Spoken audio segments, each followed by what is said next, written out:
All right. What it do, you dirty babies? Welcome back to another TikTok Trash Tuesday. Oh, my goodness. I've got a lot of stuff. A lot of stuff today. A lot of product. A lot of TikToks to go through, as we normally do here on TikTok Trash Tuesday. I go out to the internet and I find out what people are talking about in the world of movies on sites such as TikTok. Well, it's not such as TikTok. It is TikTok. Let me straighten some stuff out here. Everything's all kind of wonky. Getting stuff straight and everything. But welcome back, everybody. We have just finished up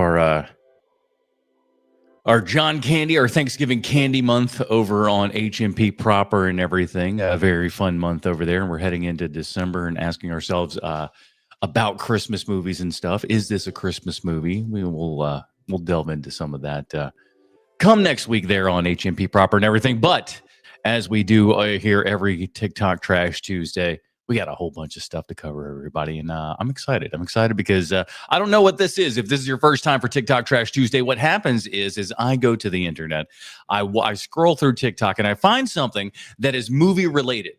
And all I have to do is just stop. And, once I find out that I'm like, oh, okay, this is somewhat movie related, I pause it, I save it to my phone, and then I exit that bad boy out. I don't watch it. And then I bring it home, on Tuesdays, put everything together on the timeline, edit that bad boy out, and boom, here we are. And so we're going to be talking about some of those trashy people today in our TikTok Trash Tuesday, as we always do over here on the HMP. And please, if you love us, if you enjoy what we do over here, patreon.com/HMP, pre-show, post-show, dinger zone, all that good stuff. I won't go too far into it because we got a lot to get into, boys and girls. It's TikTok Trash Tuesday time. Let's get into it, shall we? Oh, is this the right button? So can we take a moment to just talk about, etiquette in a movie theater? Like, is that something that we can still discuss? If you are going to a movie. Etiquette in a movie theater. I think this is something that we do need to discuss because a lot of times no one knows how to act in a movie theater, and it really pisses me off. And I feel like just looking at this gentleman right here, Dr. Pepper shirt says all you need to know. He angry. Now, I have the Stubbs card, so I don't pay for these tickets. Oh, he's a fancy boy. He's a Stubbs man. Anymore. I pay a monthly fee and then just go watch 4 movies a week. Beautiful thing. You should definitely get it. But I look at the prices of what tickets are. They're between like $13 and $17. And that's here in Texas. Probably California, New York, probably a lot more, right?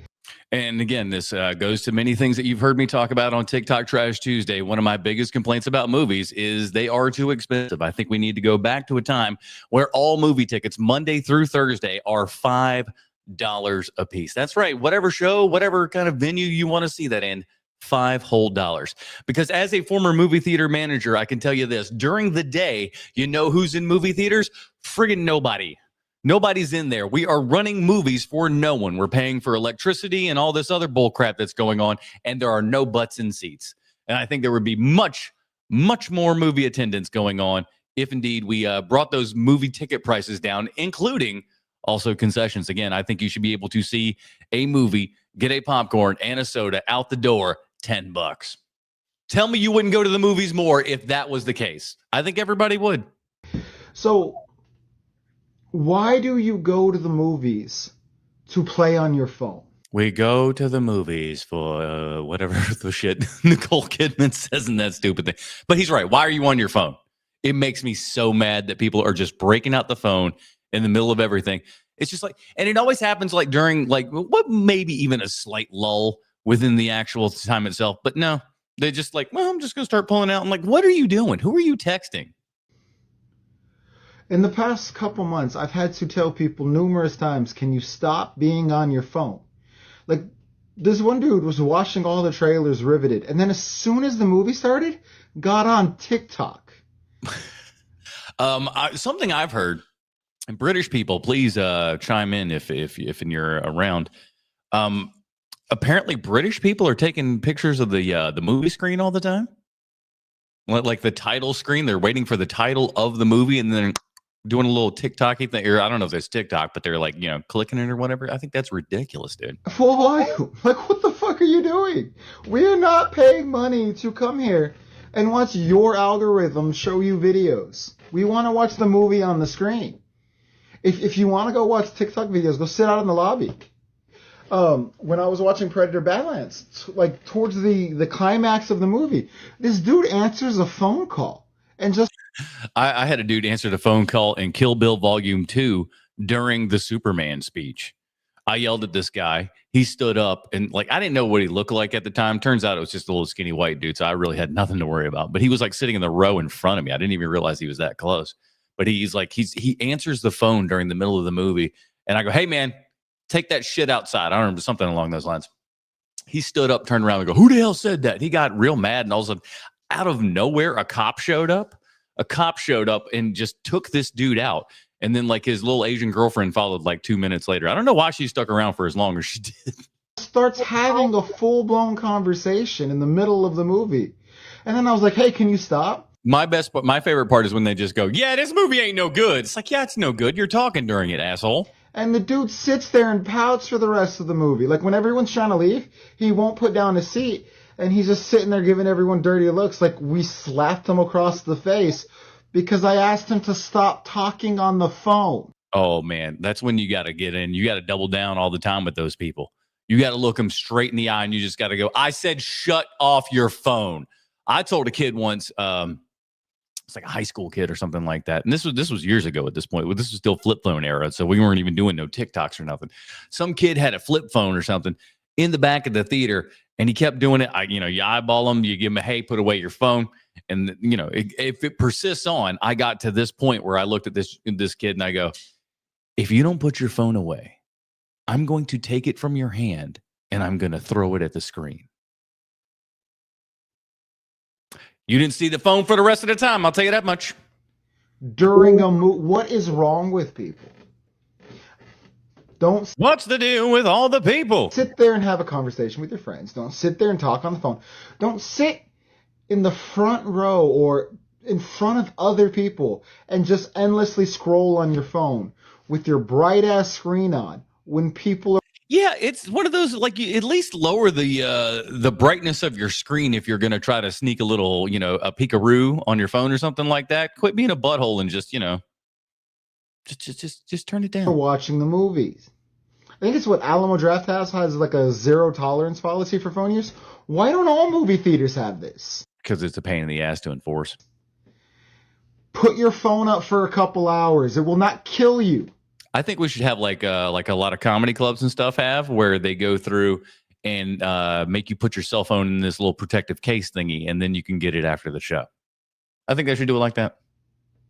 If you have an emergency, like maybe someone is pregnant or whatever, the baby's still going to be around. You can wait for the end of Sense and Sensibility. Have it on vibrate, and if it vibrates, walk out of the theater. Do not disturb everybody else's good time because you are addicted to your device. That is correct. It's fucking rude. Get him. My boy was just like, and I'm done. What's next? Opening scene was a bit intense. Natalie Portman's back muscle was insane. Oh, I think, I don't know how I know this, but I'm fairly certain we're talking about Black Swan. Mila Kunis, what are you doing here? Now I know we're talking about Black Swan. I was not expecting her. Oh. Also, the things ballerinas have to do to... Oh, this is a live react. I didn't realize that's what we were working with here. Now I do. Now I remember. I was watching this going like, oh, she's live reacting and giving stopping a little bit, talking a little bit about her experience with Black Swan. And I'm like, I know where this goes. Let's watch her devolve into madness. Get their, mind you, these shoes cost a bunch of money on their own, but then they have to basically destroy them for their foot to fit in them. And that's some crazy behavior. Feels like you could get them magically made from some sort of cobbler. That's the word I'm looking for. That's psychotic, but they have to do it. Crazy. She literally messed up her toe pretty bad, or the toenail at least. Little body horror. And you mean to tell me that she's going to go right back to dancing the next day? I do that to my toe. I'm calling out of work for a week until I... Not the first thing that she does when she finds out she gets the part is go to the bathroom and say, "Mommy, I got it." Because that is one of the interesting parts about that character and everything, is it's really showing her her arrested development there and everything. She's still that little girl who's trying to impress her mother, and her mother's very controlling about her life and everything, and really wanting to, have the best for her or whatever. And it's her wanting to please her mother, but at the same time too, she knows that this thing is literally tearing her apart. Oh, love that. But then who wrote whore on the mirror? So what's going on with her back? What's going on there? Also, what's going on with her mom? What's going on with her neck, her back, her seems like she's a little bit more on the bipolar. I just finished watching the scene with the whole celebration cake, and that freaked me out. That freaked me out pretty bad. Are we also just gonna ignore the fact that the director of the whole new Swan Lake assaulted her? Hey, listen. Vincent Cassel is French, okay? They got different rules. By kissing her like that? Are we ignoring that? You doing? He's a Frenchman. Guys, what was that nail? No, baby, you ain't even in it yet. You ain't even in it yet. She's the best is yet to come. When she pulled the nail skin. Yeah. What is going on? Y'all didn't tell me about this. Oh, that is something. That is an interesting point that people would rarely probably tell you about the things that actually go on in Black Swan. It's like, oh, it's about dancers and stuff, and you're like, all right, dancers. I'll check this out. What in the sweet hell? God, Beth is Winona Ryder. Why did it take me so long to figure it out? Because she was playing coked out of her mind. Idiot. Oh, I think I could have gone my entire life without seeing the scene in her bedroom with her mom sitting in the chair in a corner. No, the mom was asleep, but I could have gone without seeing that. Can't say what she's doing on the internet. We'll get in trouble. To be quite frank. I thought Beth died, but okay, she's just injured. Not that that's much better, but my question is, was Beth, did she do it on purpose or was she pushed? I was not expecting this movie to be as sinister as it is.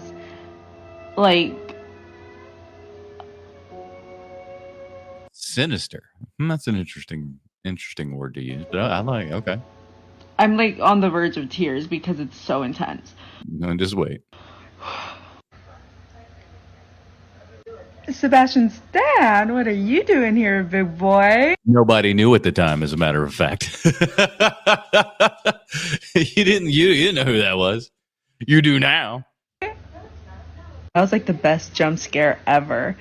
What type of drugs did they give her? And where can I get some? Damn. That was a joke. She's just for all intents and purposes, these are all jokes. That was not serious. That was a joke. Please do not come.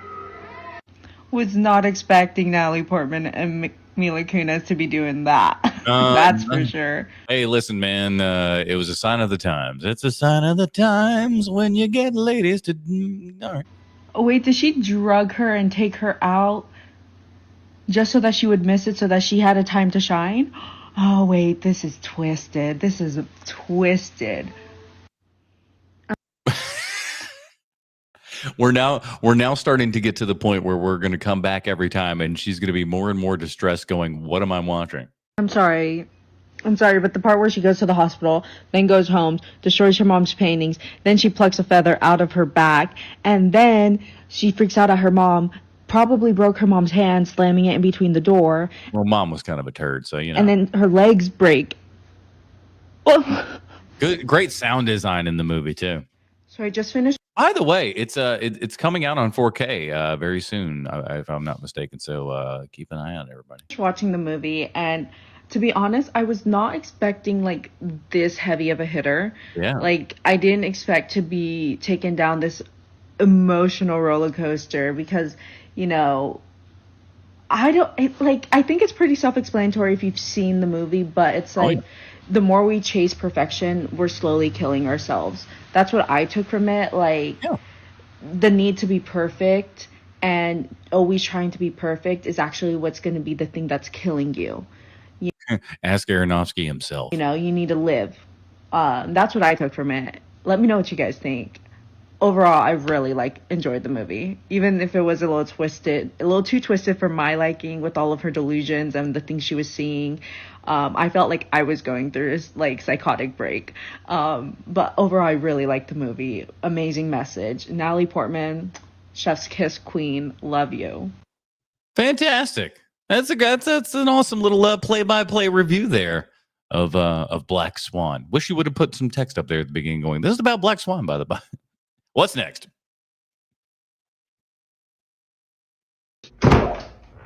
The reason original movies are dying. Who are you? I'm the entire film buff community. I basically have the consensus on any film topic. All right, that feels like me. Really? Yeah. All right. How about this? What's the better movie, The Dark Knight or The Batman? I don't think that we should be sitting around comparing Batman movies and listen. And I like them. I like both of those films, by the way. But to be sitting there just going like, which one of these Batman films is better than the other one? Who fucking cares? And this is coming from a guy who reviewed superhero movies and television shows for a decade on his podcast. I'm here to say, who cares? Who cares? The Batman is the best Batman movie, but The Dark Knight is the best movie. You know, I'm known for controversial takes. I'm known for going against the grain, the waves of the ocean. I tend to be somebody who ends up pushing back and going in the other direction. And the more that you tell me that I have to like something, the more I'm going to have to look at you in the face and go, nope, maybe I don't have to. And as much as I like The Dark Knight, the more and more that people insist upon it, the more and more I'm just like, it ain't all that good. It's good, but come on now. All right, that's good. But what about this? Why are there so many franchise reboots and sequels in theaters, man? Because people are dumb. People are dumb. We only respond to things that we know. Unfortunately, the studios know that.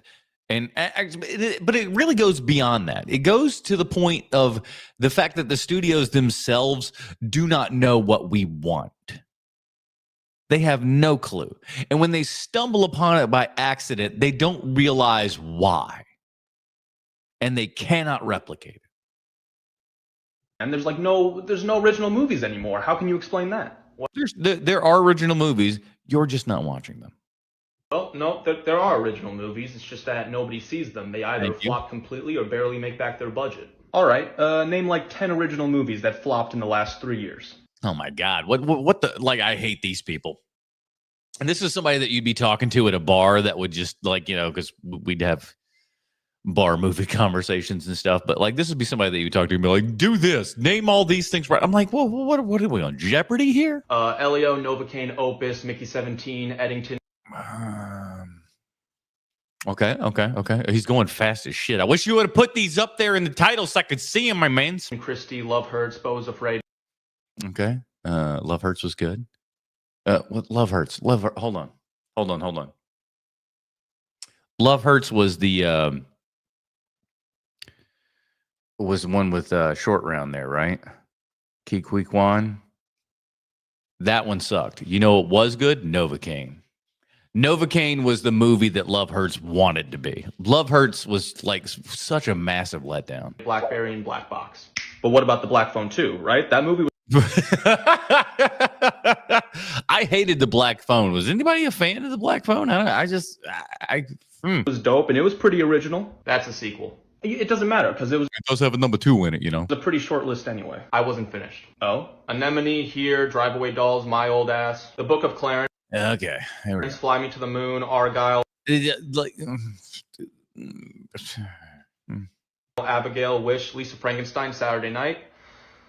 Are you finished? There's some good ones in there. No, I was just taking a breath. Renfield, Eden, The Creator, The Bike Riders. Nah, not all of these are very good films, guys. Come on now. Let's call spade a spade on this one. Smashing Machine, The Fire Inside. Most of these, I'm telling you, there's a handful in here that are considered stinkers. The Fall Guy, The Ministry of Ungentlemanly War. The Fall Guy with fucking Ryan Reynolds. Boo. Warfare, and the Kevin Costner one. The Kevin Costner one. There's I'd say a quarter of those I would consider really great movies, maybe. What's next? The horror community might be the least toxic fandom there is. And I paused it here when I initially downloaded this video because I'm going to tell you that I agree with this statement, but I have a conjunction. But they can also be the worst. Horror fans are the best or the worst. There's not really a medium, I don't think, not too often. They are either the nicest, gentlest, kindest people in the world. They look like, they look like the goth kids from South Park and everything, but they are some of them that got the horror t-shirts and all this shit. They are some of the sweetest human beings that you'll ever meet. That dark side, it gets exercised during films and stuff like that, and they are absolutely genuine, lovely people.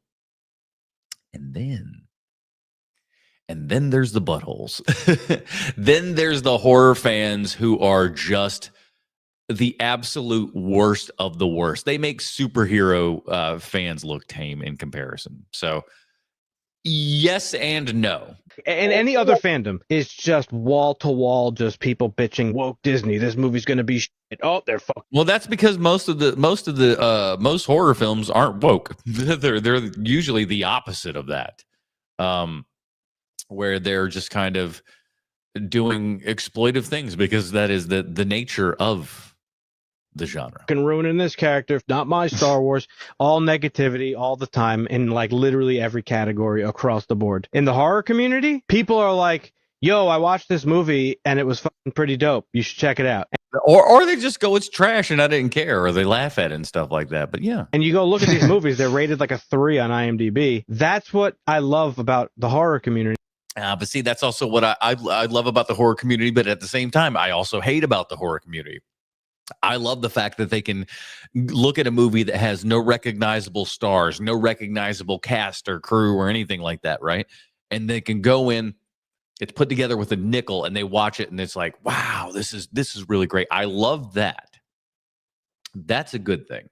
But at the same time, too, those people will praise and just, go over the top for some of the worst, shittiest films you've ever seen. And they don't even like talk about it like it's like, oh, well, I like that, but it's in spite of itself or something. No. They like it. Like really like it.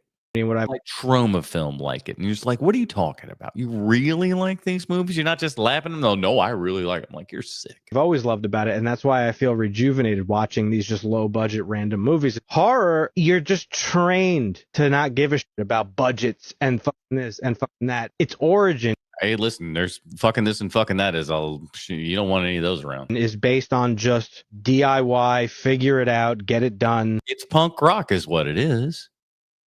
Right? Horror movies are punk rock. You're putting it together. It's DIY. It's in your basement. You're recording something on a 4-track here, and you're just putting something out and selling records out of the back of your car at shows. Horror's punk rock, man.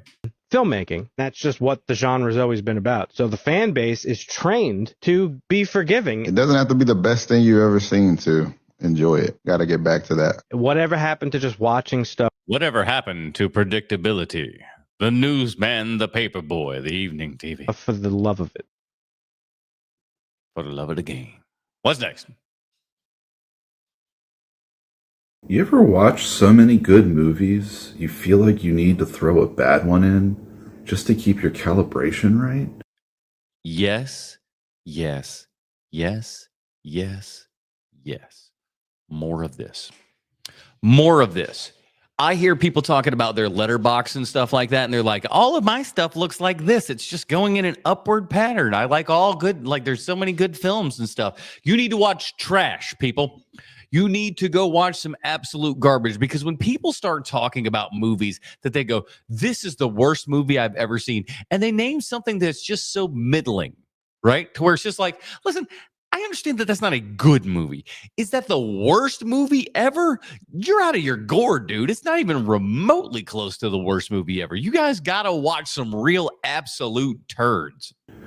I've been on a run of bangers, and I'm just like, are all movies good now?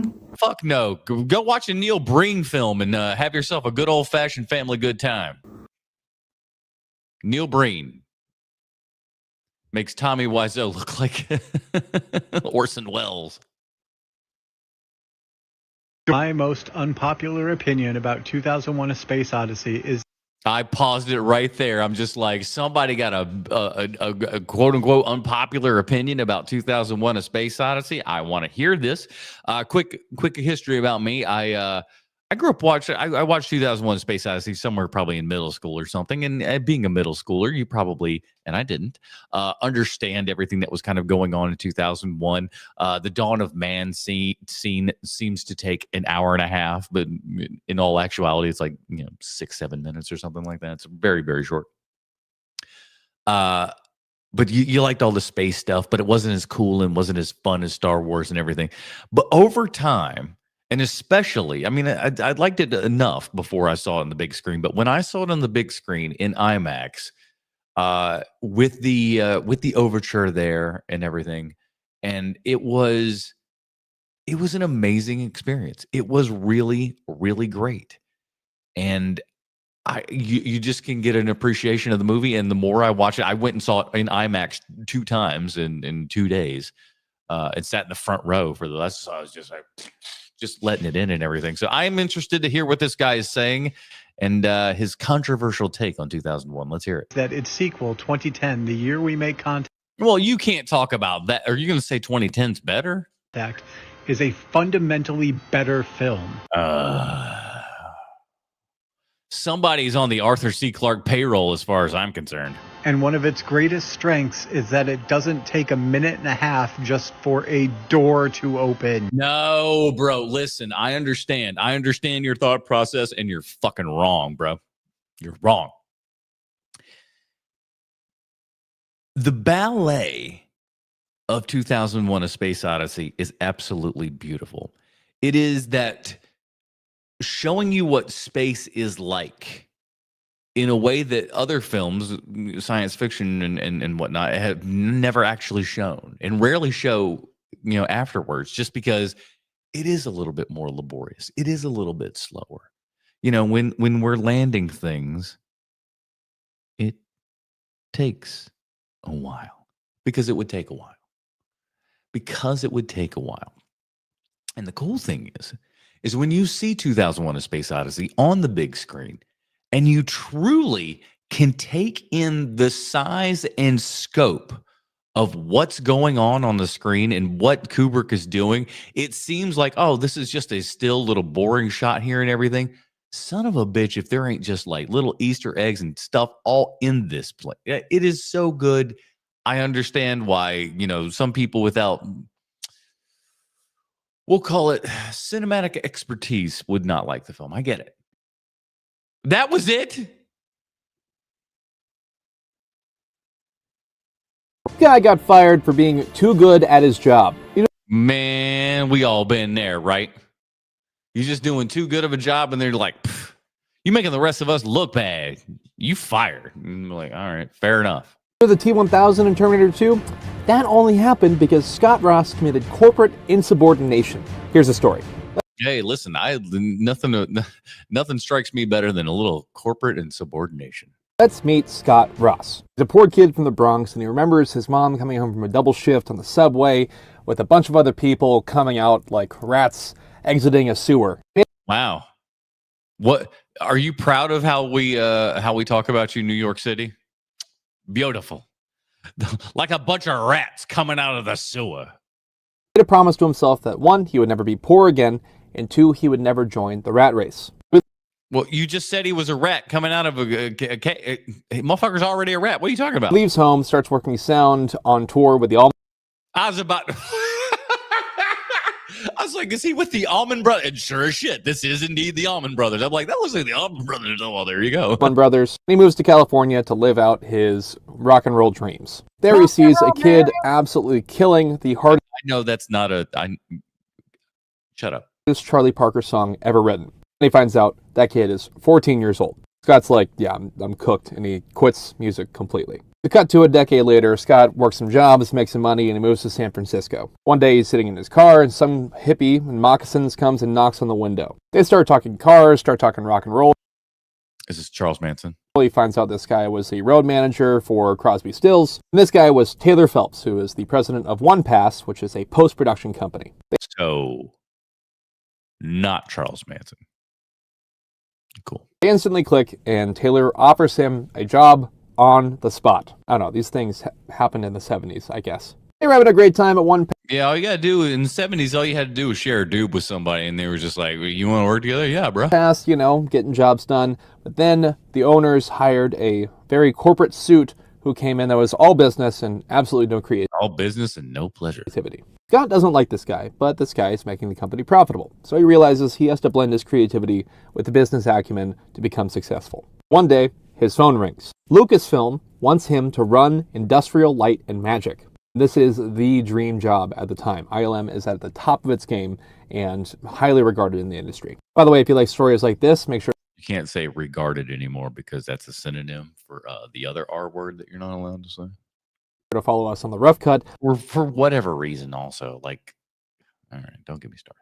On Substack, we write stories like this every week. Oh boy. Come on over to my Substack, everybody. Link is in the bio. So he goes through a round of 40, he has 40 interviews, and finally gets hired. Why 40, you ask? Well, ILM at the time, the culture is very paranoid, and everyone's afraid of losing their job.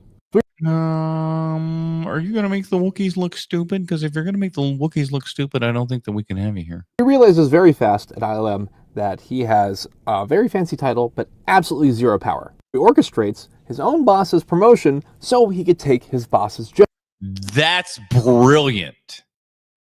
That's some smart thinking. I don't normally think about it, things like that, but that's actually pretty smart. Do so good that you get your manager, a promotion, so then you can go and then take his job. Pretty smart, sis. Now he is the general manager. His first move, the company had banned buying new tech because they were not profitable. The equipment they had at ILM is beginning to become outdated. So Scott ignores them and just starts buying equipment anyway. The gear that he bought created the morphing scene in Willow, the first digital composite in Indiana Jones, the water creature in the Abyss, and the T-1000. Oh, just some pretty awesome special effects at the time. He becomes the artist champion at ILM and makes the company wildly profitable. Under Scott, ILM wins 5 visual effects Oscars in 6 years. He is crushing it. But there's a corporate suit at Lucasfilm named Doug Norby who sees him as a threat. So Norby promotes him by dumping a bunch of dying divisions onto Scott. It's a classic corporate move to bury someone. Scott's team crushes their bonus targets. He drives to Skywalker Ranch to celebrate. To shove it in George Lucas's face. Norby looks him dead in the eyes and says, the other divisions failed, so no bonuses for anyone. Man, don't you hate that when you're at work there and everything and you're doing the best job that you possibly can and everybody else don't pull their weight and then you're shit out of luck? This makes Scott completely check out. 6 years, 5 Oscars, and absolutely no recognition within the company. A few weeks later, Scott and his family are at a Mexican restaurant in Marin. And who walks in but George Lucas himself? So Scott walks over to say hi. Can you imagine George Lucas eating Mexican film? Huevos Rancheros, please. Thank you. Hi. George stares at him blankly and says, who are you? George had been so shielded by corporate management at Lucasfilm that he didn't even know who was running ILM. This obviously would crush most people. Scott is built different. Shit, Scott. What does he do next? He built a rival empire with none other than James Cameron. Stay tuned for part 2. Well, I'll spoil it for you. James Cameron has Digital Domain, and they're still rocking today. I don't know if that guy's still working with them today, but there you have it. What's next? Here's a list of movies I showed my boyfriend, and when he didn't like them, it kind of broke me. Ooh, that's a... All right, here we go. He didn't think Bringing Down the House was very funny. It's not. I'm 1 for 1 with the boyfriend. He's correct. Bringing Down the House, not very good. It's got Eugene Levy in it, guys. Come on. Don't we all love how racist older movies were? Don't we love racism? Listen, racism can be fun and hilarious. It's just not hilarious or fun in Bringing Down the House is all. Betty White? No. Queen Latifah's funny, at least. He didn't like it. Well, she's Queen Latifah, and that's saying something. My sad realization that he doesn't care for science fiction movies was showing him Dune Part 1. Oh, baby girl, I'm so sad for you. That stinks. That stinks, man. Because like Dune should be up like most dudes' alleys. Most dudes should be into Dune for real. And if you're not into Dune, I question some things. I do. 1 and 2. Didn't like it, didn't care for it, was very bored and very confused the entire time. I need to do a poll of Mexican people that don't like Coco. Coco's fine.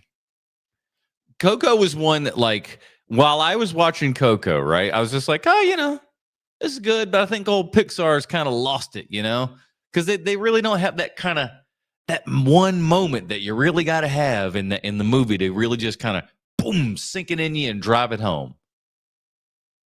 And then Grandma shows up. Motherfucking Grandma had me bawling. I'm like, damn it, Grandma, why you got to show up here and make this movie sad?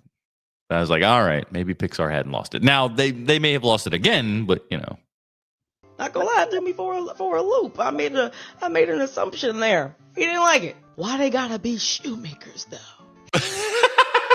I love that that's the point that he gets. He didn't like Hereditary. Well, I can understand that, but he dumb. He didn't think Hereditary was scary. Oh, my God, bro. Oh, let me tell you something. Sitting in that movie, in the theater, when what happens, if you know, and you're just sitting there, and we feel exactly like that character where you are just, what do I do? How do I, what? How? What? How? Unreal.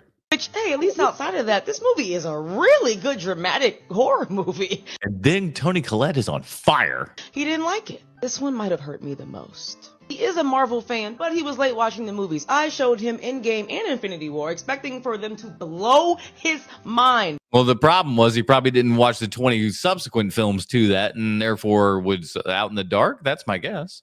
Not the reaction I got. Not the reaction I got at all. As a matter of fact, very underwhelming. Very, very hurt for me. Listen, you could do a lot worse. What's next? The day AMC inevitably starts disqualifying special formats like IMAX or Dolby Atmos for use with their Stubs or A-List program is going to be the worst day of my life. And I'm surprised they hadn't done it already, quite frankly. I'm surprised they hadn't done it. Because it should be the way for them to make extra money and stuff. So I don't know. I don't know why they haven't done it yet. It seems like the sadly logical thing to do for them. And that's not hyperbole. I see these other pitiful rewards programs from these ratty other theaters, and us over at AMC have. First of all, I don't want to sit here and hear anybody just like overpraising AMC. All right, I don't know what AMC is like where you people live, but they ain't all fucking great. Okay, there's a lot of AMCs out there that are fairly ass trash, right? Our AMC, the closest one to me, was re-renovated like less than 10 years ago, and shit's already falling apart, dude. It's already back to ghettos town over there. It's just like they buy fake cheap ass leather seats that don't work right. There's no more side masking for anything. It's atrocious.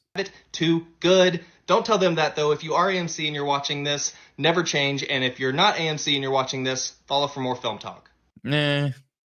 We'll be all right. Next. So I just had this thought. I think that George Lucas and George Romero have some interesting things in common. I think he is correct. Let's find out. Now, before I tell you why, like and subscribe, hit the comment. Which, by the way, if you're watching this, have you hit the like button yet, you sons of bitches? What's wrong with you? Hit the button. Hit it. Click. There you go. Get that thumb out. Yeah. Okay. You hit it. Don't hit it twice because then it goes away. But just the one time so it goes up. You get that hype button? Do that shit too. Thank you. I love you. I want to hear from you in the comments. Why? But yes, George Lucas and George Romero coming from kind of a Romero in more of his kind of commercial style here and everything, because he directed commercials and whatnot. So he was kind of had to do a lot with very little, and that was kind of his thing. Lucas was more of a artsy fartsy kind of kid and whatnot. If you look at like THX, like the original THX, not THX, but THX 1138 3B or EB, something like that, whatever the original title of that movie is. If you look at that, George is clearly more of this kind of hippie kid and everything, who just is, into very experimental stuff. They both seem like they smoke a lot of weed, though. Why do you think I think this? Or why do you think it? What do these two directors have in common? There's a sneeze coming at the end of that, and the force was so strong it made me hit the record button. He's hilarious. But for real, George Lucas, George Romero, what are the similarities you see between these two? Glasses, bad hair, the ability to do one film that really defines their entire legacy, and then never really being able to live up to that legacy of that previous film. I think they have that in common. Two infamous directors. What do you think? George Lucas, George Romero? They're both named George. We know that. What's next? So I played Rodney Dangerfield's son in a movie called Meet Wally Sparks. Oh, yeah. Old Meet Wally Sparks. You remember this one? Hey, everybody. Hey. All right. I don't do a lot of Rodney, but that's all you got to do is, hey. And he told me. Those are my best impressions is ones that are just like sounds. They're not really like things that the person says, but it's more just like their feelings. Hey. After the first take, to never do that again, because I took a pause like Chevy Chase in Caddyshack, and he said, don't do that. So I asked. That Chevy Chase son of a bitch did it every time, and I hated it. Chevy for a cameo. Hey, Michael Weatherly. It's me, Chevy Chase. Okay. I don't think we really understand quite the gravity of what's going on in this particular video, right? A homie who is, a child star here and everything, he would like to ask Chevy Chase a question about Rodney Dangerfield, a person that they, both worked with. And the only way that he could get Chevy Chase to comment on the subject was to drop a friggin' cameo? Wow. Pay me and I'll answer your question, Chevy Chase. Unreal. I understand the pause. After I met Rodney Dangerfield. Oh boy. Man. I didn't realize Chevy was in this kind of shape right now. Did anybody else? Is this news for anybody else? Am I maybe I'm late to the party here, but Chevy, it seems like he got like real old real fast. Shit, bro. See, look at it. Look at the timer. Look at it's just he's searching the Rolodex, man. It's not there. Oh my goodness, that's sad. Merry Christmas. Oh shit. Oh, by the way. Oh, or was this like him? No, I don't know. Maybe he was trying to. Wait. Okay, the man's done lost his damn mind. What the hell's going on here? Oh boy. I want to know how much that cameo cost. Hot take: Cesar Romero better than George Romero. He was certainly kinkier. We know that much. Chevy sure does look decrepit. He looks terrible in that. What's next? Remember Gladiator 2? It's okay if you don't, because I barely remember it myself. He's not wrong. I saw Gladiator 2 in the movie theater. I liked it well enough. Do I remember any of the movie? He's correct. I do not. No, but to be honest, Gladiator 2 is an example of what happens when you try to make a franchise out of a singular film. And why would you? And especially 25 years later? Ugh. Now, the movie isn't awful, but it is kind of like pointless. Yep. It doesn't really open up the world in a Doesn't more do anything. interesting way. Sad. Now, I guess things could have been a little bit worse because there was a script going around for Gladiator 2 where Maximus gets brought back to life. He has to kill the new emperor. He fails, so he's cursed to live as an immortal forever. And then ends up working in the Obama administration. Now, for the sheer chaos.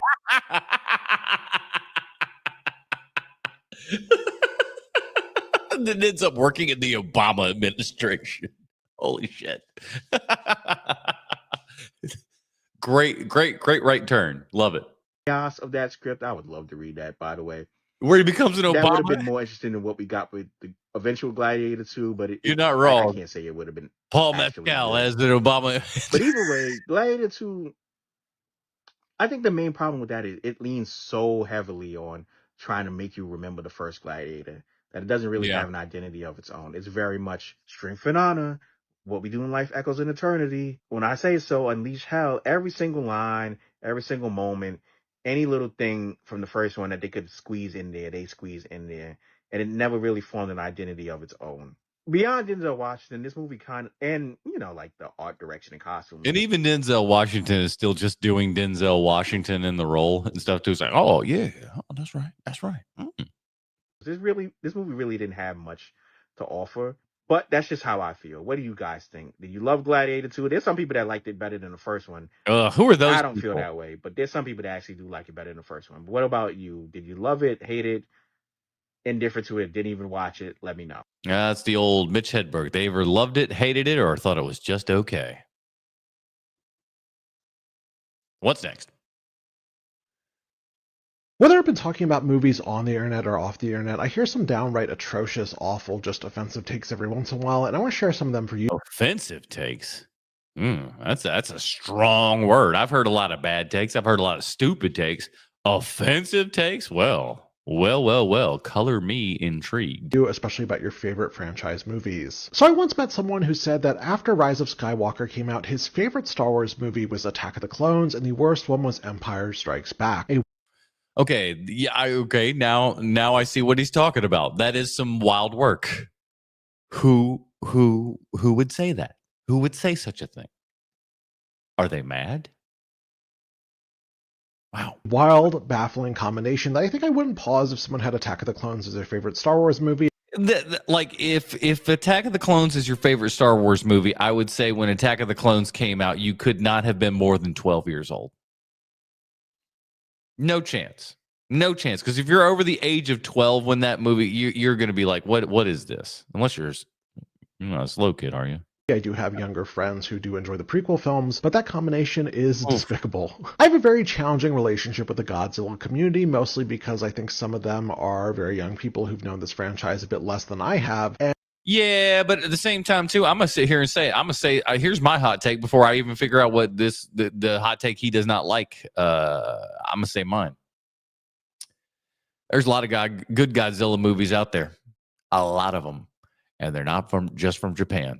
There's American ones that are good. There's the Japanese ones that are good. They're from all eras. All eras are good. I mean, there's some shit ones in there. Don't get me wrong. But there's a lot more fun to be had than not.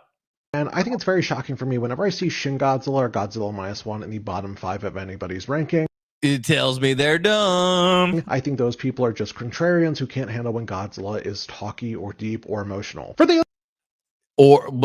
with Shin Godzilla, you saw those big eyeball thingies going down the street where he ain't blinking and stuff. Man, people in the theater were laughing. They thought it was funny. It was kind of funny though, because he's just like just going down the street. Alien franchise, I have two. Alien 3 is not better than Alien Resurrection, and I haven't watched Alien Resurrection in quite some time, so I couldn't quite tell you.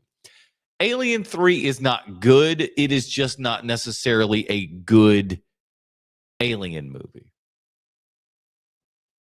And that movie was doomed from the get-go. If you know about the history of Alien 3, between all the cooks that were in the kitchen on that one and the fact that your head chef David Fincher was not allowed to do what he wanted to do, really doomed that movie almost from the go. I mean, really, even during pre-production, this movie was damn near set to fail and die. So But I don't know. The Ripley is she like a clone in Resurrection, something like that? It's not good. Winona Ryder's bad in that movie. It's Joss Whedon for sure. I think that Alien Romulus is not a top 3 Alien movie. Hell no. Hell no. No. No. No. No. No. No. No. Romulus.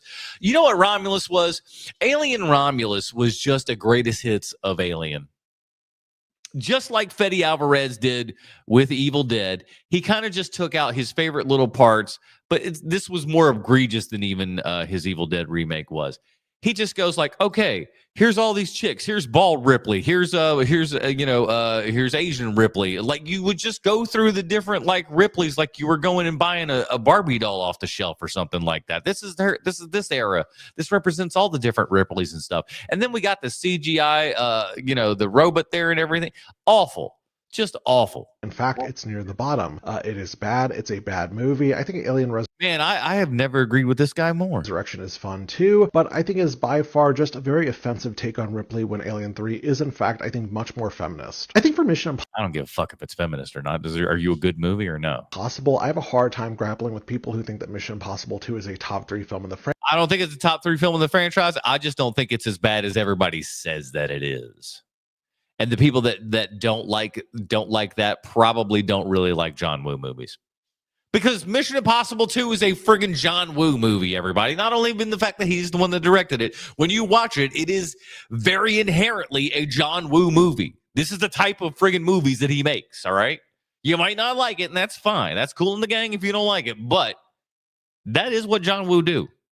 Franchise when Ghost Protocol and Fallout exist. I just don't get it, guys. I think it's stylish. I think it's great. I do love John Woo, but I think, most of that film is very messy. But not a top 3. I mean, it may be the least of the franchise, but it's not as bad as everyone says. That's the point I'm making. Boring and awkward. I think for anybody who's seen the entire Halloween franchise, I think Halloween Ends should be near the bottom of your list. First of all, where is he talking about just the new ones? Because if he's just talking about the new ones, then yeah, that one's not the greatest. But I said it then, I'll say it now, and I'll continue to say it until it comes true, and all of you bozos are following along. Get this: Halloween Ends is to the new Halloween franchise as Halloween 3 is to the original Halloween franchise, in as much as Halloween 3, Season of the Witch, is not following Michael Myers. There's no Michael Myers in that movie. And you know what? People love Season of the Witch. They do. They love that movie. No Michael Myers in that Halloween movie, and yet people tend to love it. Isn't that interesting? So when asked, hey guys, do you want to come back and do this third Halloween film? The boys said, yeah. We actually they didn't want to come back initially, but as with all those things, you come back to Danny McBride, David Gordon Green, and all these guys with a little bit of bread, and you just keep making it. How about this? How about this much money? How about this much money? And eventually, somebody's gonna go, shit. Well, I guess we got to do that. Halloween Ends was the case there. They go, hey man, just make us another Halloween movie. You can do whatever you want. And they're like, all right, bet. They went out, they shot Halloween Ends that has no Michael Myers in it, and they turned it in. And they said, what the hell is this? We asked you to shoot a Halloween film, damn it. There's no Michael Myers in your Halloween movie. And they're like, yeah, that's on purpose. We designed it that way. And they were like, you son of a bitch, you get your ass back out there and you start putting Michael Myers in this movie. And then they did. They were part of the reshoots. Someone worked on that, not me, but someone you guys are very familiar with worked on that and chose the it chose the design of the implementation that ends the day for Michael Myers and the ends of the Halloween Ends. I do not have any issue with this by principle or by premise. I think it's okay to not have Michael Myers be the final bad guy in your film, but the film is just so boring. It's boring. I don't like the guy. I don't remember his name. I liked it well enough. I haven't watched it since the theater and everything. I wasn't bowled over by it, but like the filmmakers themselves, the movie doesn't need to exist. They said it as much. They're like that. Listen, I don't like him. I don't like them at all now. All right, what's next? For the first time ever in my AMC A-list tenure, I got publicly humiliated at AMC Theater. What? Maybe he's talking about what she was talking, or maybe she's talking about what he was talking about earlier, where they're, charging extra or something. Let's see what's happening. I've been to countless movies at AMC, and I've been to AMC theaters around the country, and I've never had an experience like this, where I was told that I could not be on my phone during the commercials. The commercials, like the pre-show commercials. A manager came to me and she said, "You need to get off your phone," while an M&M ad was playing. Not like I was taking. Oh, now, as somebody who used to run a movie theater, let me tell you where that M&M ad is at. It's just before the movie. So, granted, your phone should be up at that point, anyways, young lady. Because I know what M&M commercial you're talking about, and that M&M commercial comes. But right up against that thing. That's just before Nicole Kidman puts her thing on. You know what I'm saying? Phone calls in a theater. Like, that is odd behavior anyway. It's too loud to do that. I was just on Twitter during an M&M's ad, and I got this complaint. I was gobsmacked. So I should have asked follow-up questions like, is this a new rule? Because not even Alamo Drafthouse, which I previously had a season pass to, is like this. Not even they are that strict. And I know that maybe another guest complained about me because I was talking to my siblings, and I mean, I could have been a little loud maybe when we were coming in the theater, but as I was saying, the commercials were playing, and like if you've been to a lot of theaters during the holidays, whatever, you are allowed to talk during the commercials as well. And so if a guest came up to me with this type of complaint as someone who's been a movie theater employee for many years in the past, I would say to them, well, this behavior is permitted right now because it's commercials, it's trailers, people are allowed to be on their phone, people are allowed to talk, but if this behavior continues into the film, I will take this complaint to the guest and tell them to stop doing this behavior. And I have done that before. And then as I was leaving the theater, because I was like, what the heck happened? Let me tweet about this. So I did go to the bathroom, and the bathroom was completely out of toilet paper. I was reaching around the dispenser and sliding. It sounds like she's had quite the bad day here. And I was like, oh my gosh, all of these rolls of toilet paper are out. This location just did not have it together. And so I did complain to corporate because I never get publicly humiliated. That is a rare occurrence for me because I'm fine with being embarrassed for things, and I know that I screw up and I can be in the wrong, but this is just so odd. And to have a manager come up to you and kind of scold you while the usher lights are on is just weird when you haven't broken any rules. So anyways, I'm never going to that location again, which sucks because it was kind of a convenient location for me, but whatever, I'll just go to Alamo. Put your phone away. No, you won't just go to Alamo. You think, come on, girly. Y'all AMC Stubbs members, and I've been one, so I can't be, listen, guilty is charged. I haven't been for quite some time, but I was for a good many long years there and everything. Come on, you should be off your phone. I'm not saying they went about it the right way, but you weren't exactly in the right there. Come on. Put that shit away. What's next? What do you mean you want me to do another autopsy? I saw this girl. This is not entirely movie related, though there's 2 X-Files movies and maybe a third one on the way. You never know.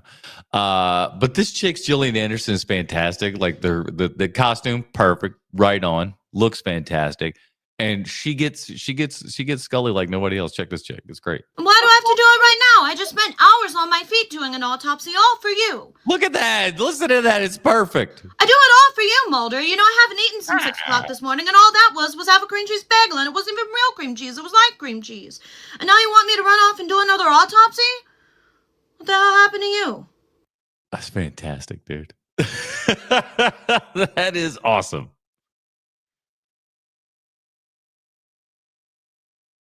I am so jealous of everyone's Criterion hauls, so here's everything I'm stealing from my parents' house. This is brilliant. This is brilliant. For those of you that can't get to the Criterion closet and don't have a physical media collection yourself, just go to your parents and steal whatever they got. If indeed your parents still have, mine got plenty. Bringing back to New York with me. Okay, starting strong, we have honestly the best movie of the 20. I'm now really interested to see what her parents have. Because her parents, I'm going to try to extrapolate here. I'm going to say her parents are probably mid-50s to mid-60s, if I'm to venture a guess. She doesn't look like she's too old there. She looks like a nice young lady. So I'm curious as to what, what their selection is. Let's see what we per got. century. I think Maybe we can figure it out via the movies that she shows. I think this is truly one of the best movies ever made. It is a masterpiece. And that is. Are your parents my parents? 2007 Transformers. It is in my top I'm a Michael Bay fan. I'll tell you that right now. 4 Y'all on know that. Letterboxd.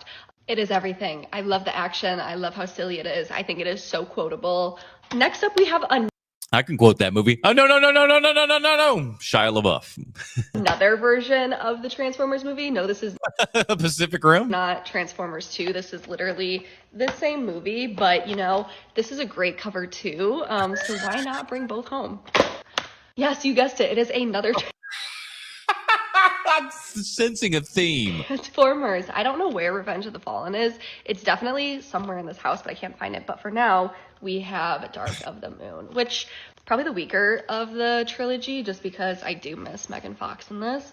But beggars can't be choosers. What are you gonna do? Next up, we have another robot movie, but no, it's not Transformers. It is Real Steel. Hell yes. Applause for Real Steel. Real Steel is a real one. Let me tell you. Gosh, that movie's so good.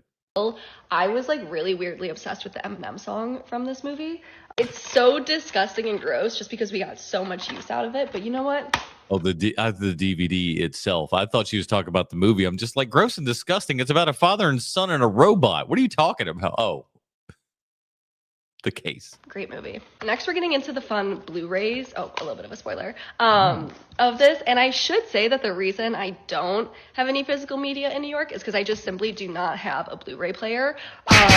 But oh, yeah, that is a fake cinephile. You call yourself a movie fan and you don't even got a Blu-ray player? Not even a Blu-ray player? Come on now. But maybe Santa will bring me one for Christmas this year. Santa baby, you come and bring me blue player. I can't quite rhyme Blu-ray. That's a little tough.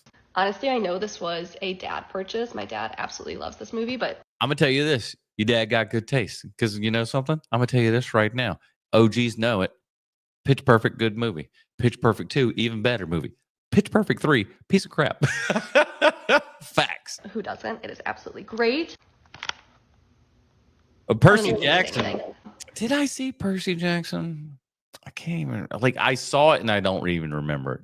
Oh, good old Avatar.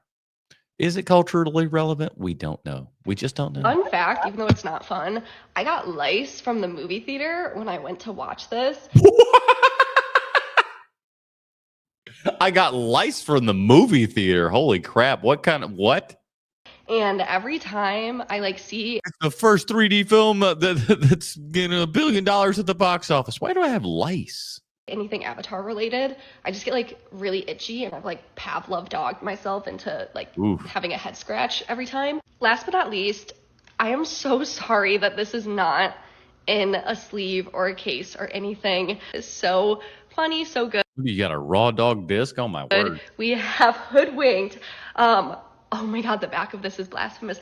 But yeah, this is probably one of the funniest movies I've ever seen. I have not rewatched it in a very long time. It is just held so highly in my mind right now. I'm scared to watch it and have anything be shifted. So yeah, thanks for. Well, you really cared for it there with the just raw dog and the disc in the air like that. Watching. Stay tuned for part 2 where I go through all of the pirated DVDs that we have. Oh my God, Dad's a pirate. He's definitely at least in his 50s. And see what I want to bring home. Okay, thanks. Oh my word. The lice said that is the best movie that they've ever seen. That's how they sold all them tickets, man. Lice don't come in just pairs, you know what I'm saying? 100 of those fools went into every single theater. That's what James Cameron does. He just gets the lice to buy tickets. What's next? Bro, let me tell you how I got stopped by the fucking food police today. Man, I tell you what, the AMC people are all over the map in this TikTok Trash Tuesday. I tell you what, AMC got the food police. Guess what, bitch? You ought to have the food police on you. Now, when I was a manager of a movie theater, we were a movie theater and a restaurant, very much like the Alamo Drafthouse. When they initially made that theater back in the day, they straight stole the idea from Alamo Drafthouse. I think the guy who founded the movie theater worked at an Alamo Drafthouse at some point. So they straight stole the idea. But so we were a restaurant and movie theater and everything. Yet, despite having food available for purchase at our movie theater, like full ass meals, hamburgers, pizza, all that kind of good stuff, like real honest to God food, salads, people would still bring in food. I saw a man bring in a whole ass Chinese meal, and just and somebody was like, "Hey man, you got to go in and talk to somebody. He's got this whole Chinese takeout thing," and I'm like, oh, "Bro." So I go into the theater, and this man, and like he ain't even trying to hide it. It's right there on the table. He's plop there. He's got the big plastic bag and everything, and I'm like, "My man, you can't have outside food in the theater here." He says, "Well, I'm not eating it." I go, "I don't care if you're not eating it. You have it here. It's permeating the smell of this room. Get it out of here." "Well, I'm just going to throw it away." I'm like, "I tell you what, I'll throw it away for you, buddy." And I threw away that man's food. He was a piece of garbage. Screw that guy. You know, when you go to the movie theaters like AMC, whatever, there's always that running joke that you're not allowed to bring food into the movie theater. That's always been a lie. Like, I swear it's always been a lie, because I've been doing it for years, like a decade. Yeah, you are the reason that movie theaters are going out of business. Congratulations, there. But again, that also goes to my point, though, as I continue to make, the reason that he's sneaking in food is because the cost of food at movie theaters is prohibitively expensive. If you got a movie ticket, a drink, and a popcorn for $10 total, I think you wouldn't be bringing in outside food as much. It's never been a problem. Like, you don't have to sneak it in. You just... If a hot dog was $2 at a movie theater, would you be more apt to get one? I mean, who wants a fucking hot dog from a movie theater? But if it was $2 and the size of a Costco hot dog, I'd pay that. Just carry it right in. Nobody says anything, because nobody gives a fuck when you eat food. Like, who gives a shit, right? Everybody. It depends on what the food is. Now, if you're eating Starburst out of your pocket and stuff, no one gives a shit. But if you all of a sudden pull out, dim sum, we're going to have a problem. Today was the day. After like 10 years of bringing food in, I came in with a bag of Chipotle today. A bag of Chipotle! Are you putting me on? A bag of Chipotle, you piece of garbage? Just eat your shit in the car and be full when the movie's going. What's wrong with you, you fucking maniac? A whole Chipotle bowl? I bet you got guac and everything, you son of a bitch. And the lady in front was like, you can't bring that food in. No fucking shit. And it sounds like you didn't even try to hide it. The movie theater pays you enough money to give a fuck? Yes, bitch. It's not just you. You got to understand that you are not the only human being in this entire world. You share this planet with other people, and you might want to show a little bit of decorum while you're in public, lest you piss everyone in your vicinity off. Like, for real? Yeah, for real. Girl, what the fuck are you talking about? What are you doing? Like, you really finna be pressed over this? Like, Yes, you're taking money out of their pocket. Again, sneaking candy. Who gives a shit? Because the candy there is wildly overpriced. I won't front you on that one. But you don't need to be bringing in a whole ass bowl of Chipotle, dude. Minimum fucking wage. Like, why do you give a fuck if I bring in food? Because you're an asshole and it stinks up the entire place. And then you just leave your trash on the ground right where you left it. How do I know? I was a manager of a movie theater and I had to clean up shit all the time. The amount of things that I found on the ground would blow your flagrant minds, kids. I'm not even kidding. Is your world gonna end? Like, that's fucking stupid. So we had to go put that shit in the car, and I didn't have the facilities to sneak in. It was like a whole fucking thing too. It was like 2 orders of Chipotle. I mean, maybe if we try to sneak 2 orders of Chipotle, and he's like, "What? Is it wrong for me to be bringing in 2 ass orders of Chipotle into a movie theater? I'm just trying to watch Zootopia 2. Fuck you, dude. You're terrible." And the fact that you're like sitting there going like, "I don't even understand what the big deal is." That's the problem. You don't understand. Get in, she wouldn't care. I don't know. But I know she stopped us. And then we were walking to the exit. And that's the thing. You tell, like, this is this thing with stupid motherfuckers in this world, dude, is you will tell them, "Hey, you can't do this. Stop doing this." And they will look at you going, "Aren't you?" And then they just do it anyway. They just figured that, like, if they just go ahead and do it, then somehow it didn't count. These are the same people that get arrested by the police in a simple traffic stop because they just can't shut the fuck up. To like walk back outside with the food, and she chased us down because we as well she should pick like the first exit. We were gonna like walk around the corner and leave. We're gonna walk around the corner and then we're just gonna try sneaking in the back because again we're fucking assholes over here. She ran us down. She was like, yeah, hell yeah! Look at that stupid soy face. Look at that. You can't exit out these doors, but the food line said you gotta go. Yeah, bitch, because you're thieving. All right, bitch. Who the fuck is that person with Chipotle bowls?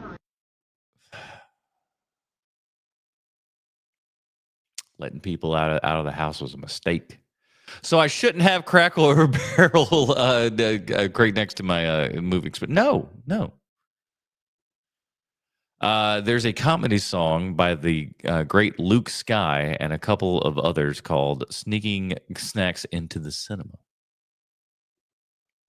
Only time a hot meal should be in a movie theater that serves at i.e. Alamo Drafthouse Movie Tavern, so cinema. Yeah, exactly. You don't need to be bringing out your hot stinky food and something else. And again, if you're like that a restaurant style thing, that everything's everywhere. Oh my gosh, I'm a little stuffed up, guys. But here we go. What's next? Are you one of those people who loves a film adaptation of a book, or are you one of those people who says, the book's better? Are you one of those people? Here's the thing, everybody. For those of you that have been watching H&P for any amount of time, you'll know that Adam no like you reading.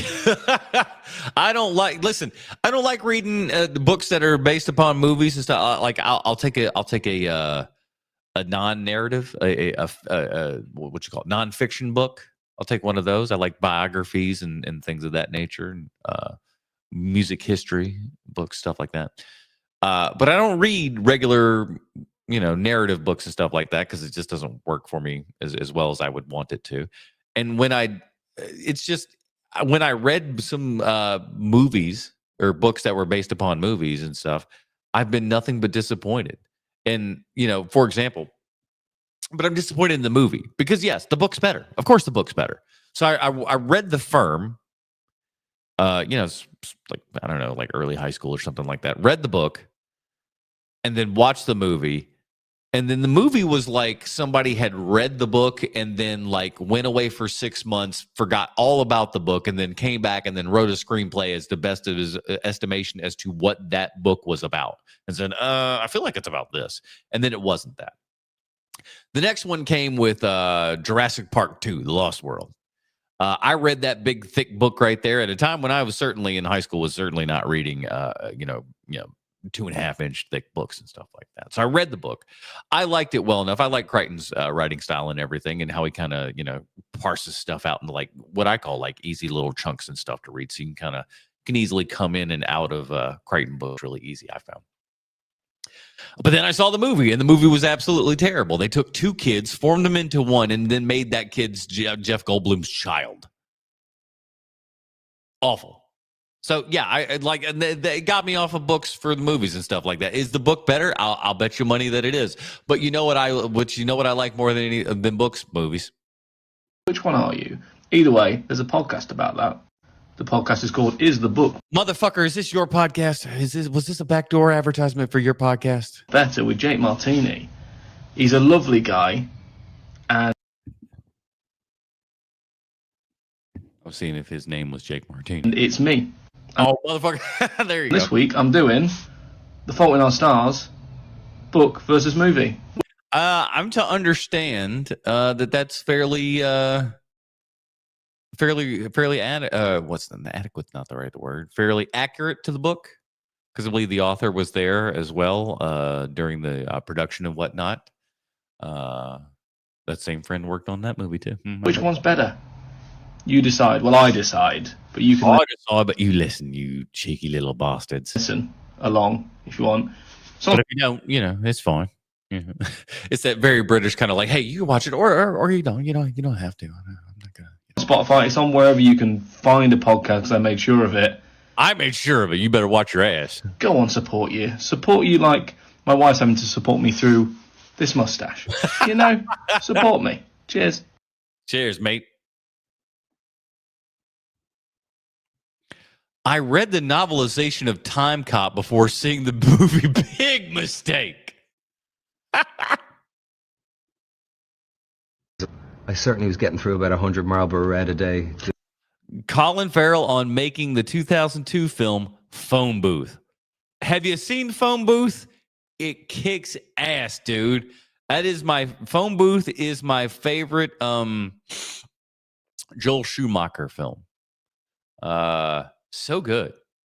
Nice, tight. It's like 89 minutes or something like that. It's just a fest, boy. Doing Phone Booth. Which I'm sure he liked going through all those cigarettes that time too. I didn't have the accompaniment or the companionship of tobacco on this one. Yeah, Phone Booth was a blast. Phone Booth was 9 days from start to finish. Wow, because it's all taking place literally at a phone booth there. And if you haven't heard, haven't seen the flick and everything, Kiefer Sutherland is the voice on the other end of the phone, and he can't leave that phone. What a great, cool concept. Very neat movie. The whole thing, yeah, it was madness. So my own kind of sense of inner turmoil and chaos and stress was... Oh, here we go. Phone Booth was written by goddamn master Larry Cohen. That's why. It makes nothing but sense at that point. Just next level on Phone Booth. More so than on this. I mean, this was good, old-fashioned, exhausting work as far as what we do for a living. He's given his all in that performance too, boy.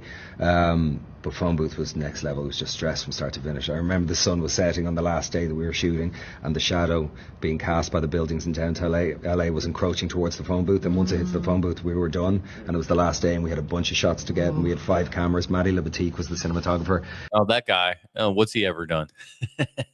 He's one of the best, dude. It was super exciting. Love that guy. What's next? Brendan Fraser is one of the most loved actors in the world, but he went through an extremely dark period. It's important to know the people who ruined his life. I think it is too. I don't 100% know this story. I'd heard bits and pieces and stuff. But what I want to find out more than anything else is why, after whatever, and we'll learn about them, but after whatever these events are these events so bad that we are now treating Brendan Fraser as if he's a special needs person? Because doesn't that feel like what we're doing? Doesn't it feel like we're treating Brendan Fraser as if he is a special needs person? That's how it feels to me. Oh my gosh, he's just like, I don't know. That's what it feels like to me. In the late 90s and early 2000s, Brendan Fraser was seen as this young guy who was making $14 million a movie and doing some of the most popular franchises around. But then cut to just a decade later in the mid-2010s, and he's gained a massive amount of weight, isn't looking anywhere close to himself, and he's no longer working in this state of depression. It's called aging, my mans. And it'll happen to you. And Brendan Fraser grew up in a regular middle-class lifestyle where his parents were immigrants from Canada and his dad was a journalist who worked for the Canadian government. But the only person who had fame in his life being his... When they're putting together these videos, what is the fucking thought process with, like, why is this the background that you've chosen here, this like fucking Sears ad or whatever, and then like this, it feels like we're doing too much damn work. Or maybe not enough work in the right direction or something. I know, it's pretty bad. Uncle George, who found fame in 1952 for being the only Canadian to win a gold medal at the Summer Olympics, but that man actually died in the late 80s, so he never helped out Brendan Fraser's career. Brendan Fraser was able to have success early on in acting because when he was 22 years old, he landed the role of Link in the movie Encino Man, which was a huge hit. Which was a big deal, seeing how he beat out Ben Stiller for the part, who was a much bigger name actor at the time. Boy, oh boy, would Encino Man be different if it starred Ben Stiller as opposed to Brendan Fraser. That's a very, very different movie. And perhaps, maybe I'm wrong, but perhaps a different career trajectory for old Ben Stiller. Couldn't see that, though. And also did have a little bit of a Nepo baby thing going on, whereas... Well, yeah, no one likes to talk about that, but his father was successful comedic actor Jerry Stiller. The Encino Man director said, "Isn't it great how we like growing up and everything? I always looked to just like you knew that Jerry Stiller was Ben Stiller's father, and then but you looked at him and you're just like, I don't see it. I don't see how this is this man's father. And then, but as Ben Stiller is aging and stuff, you can start to see his dad come into play there. It's kind of funny. He ultimately picked Brendan Fraser because he was just such a happy guy on set and cheered everybody up the moment he walked on stage. For a period of about 5 years, Brendan Fraser was only doing side roles like Encino Man, but then in 1997 he had a huge hit with George of the Jungle, which made $177 million on a budget of $55 million. Did he not do, I mean, maybe I'm wrong. Did he not do The Mummy before then? Brendan Fraser explained that role actually put him in a state of depression because he was under such a strict diet that he was actually passing out during the production of the movie. The reason he didn't... The fuck happened? I think the reason that TikTok looks as bad as it does is maybe somebody else has just kind of raked that dude's content. What's next? Did you know that without... I don't know if I knew. Hold on. This movie, we may never get some of the most famous effects in movie history. You mean that little Ray Harryhausen guy? Yeah, he good at stuff. This is film history in 90 seconds, and today we're talking about The Seventh Voyage of Sinbad from 1958. The movie follows the... Let me tell you, if you hadn't seen this film, do yourself a favor. It's good stuff. Famed pirate Sinbad, who must battle skeletons and monsters, including a giant cyclops, to save his love, the Princess Pernice, from the evil sorcerer Sakura. But the real story goes all the way to this guy, Ray Harryhausen, one of the most influential figures in film and an early pioneer of special effects. See, it's Harryhausen who invented the groundbreaking visual effects technique called Dynamotion, which involved splitting a film's frame into foreground and background layers, animating digital models, and then overlaying those layers with live-action scenes to make them appear to interact with each other. And while Harryhausen spent his entire career perfecting Dynamotion, it's his work on the Seventh Voyage of Sinbad that inspired a generation of people, including these guys, who went on to form Industrial Light and Magic, or ILM. Have you heard of it before? It's the people at ILM who, 20 years after Harryhausen, once again changed the visual effects landscape forever with their work on Star Wars in 1977. And which was the greatest part too, is that with Star Wars and everything, how like John Dykstra and all those other cats were like, they're putting all this stuff together, and a lot of it turns out that they were all just kind of sitting around smoking weed and doing nothing. And then George Lucas like comes in and like looks at the work they've been doing. It's like, this is garbage. You got to fix this shit. Get it right. And then they do, and then they win Oscars, and the rest is history. Went on to work on some of the largest films ever. Am I Frosty the Snowman? Happy birthday! Made, including E.T. the Extraterrestrial, Terminator 2, Jurassic Park, Mission Impossible, Avatar, and dozens more. But without Ray Harryhausen and the Seventh Voyage of Sinbad, we may never get the movies and effects we love today. Yeah. What's next? It's more bang for your buck. You did cut me off. The Blimp. This is American made. Made in America. Rain. So this is what Timothée Chalamet is doing for whatever this new Marty Supreme movie is about. I guess this Marty guy was like an artist or something like that, or not an artist, a ping pong player rather. Excuse me. And ping pong player, and apparently old Chalamet here has been like training ping pong like for like 6 years or something, preparing for this role or something like that. But he's doing weird publicity stuff now, and people are going like, what is happening here? Ping pong balls on everyone. Integrate, culminate, fruitionize, masturbate. What? All right, that seems great. What's next? What's a better sports movie, Rocky or Remember the Titans? Rocky.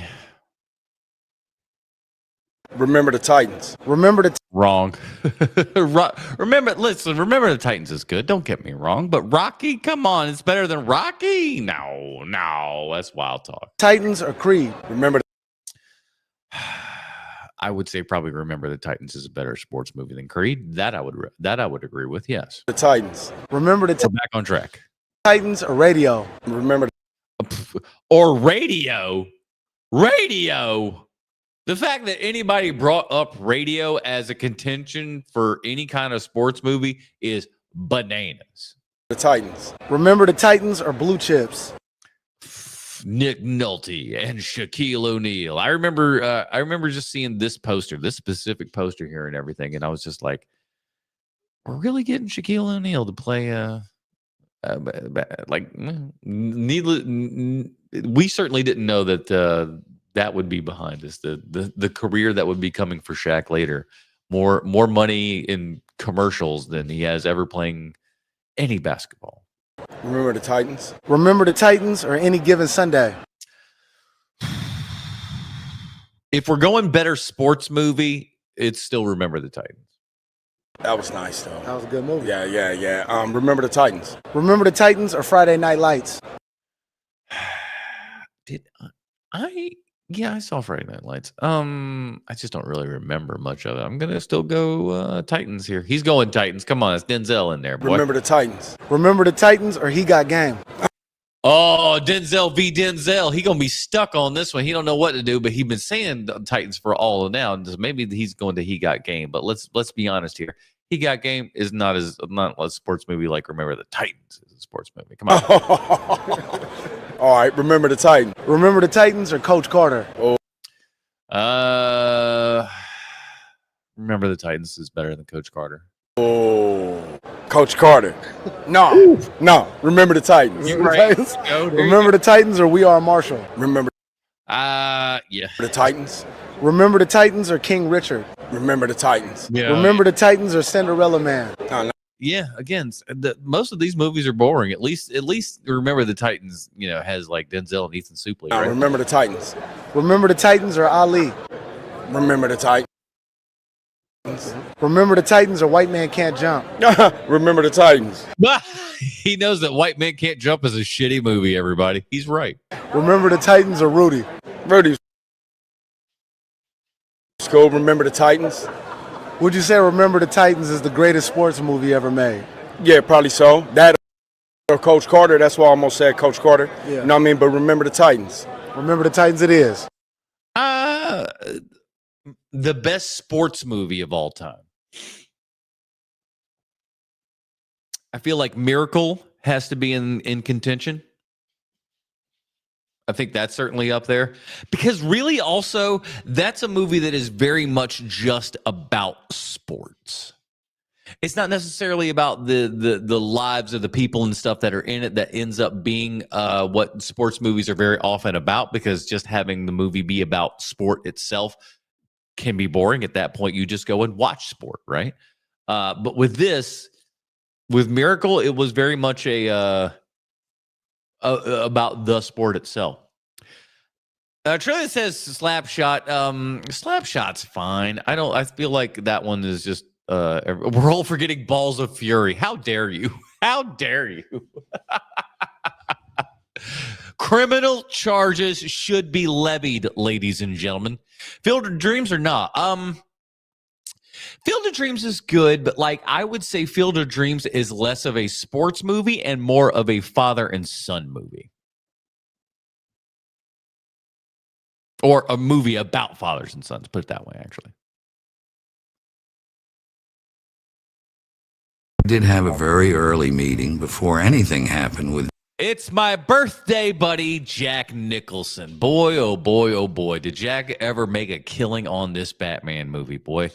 Let's see what he's got to say about the early days of becoming the Joker. Nick, creatively, it was very specific. In other words, I wanted to get something more of the elongation. When see, Jack wanted to do it right. You look at the drawings, his hair is not bright green. You almost see it as a lighting effect. You're at the beginning, everything's all.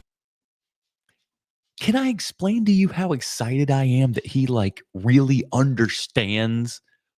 He looks at the comic and he goes, I want to do that.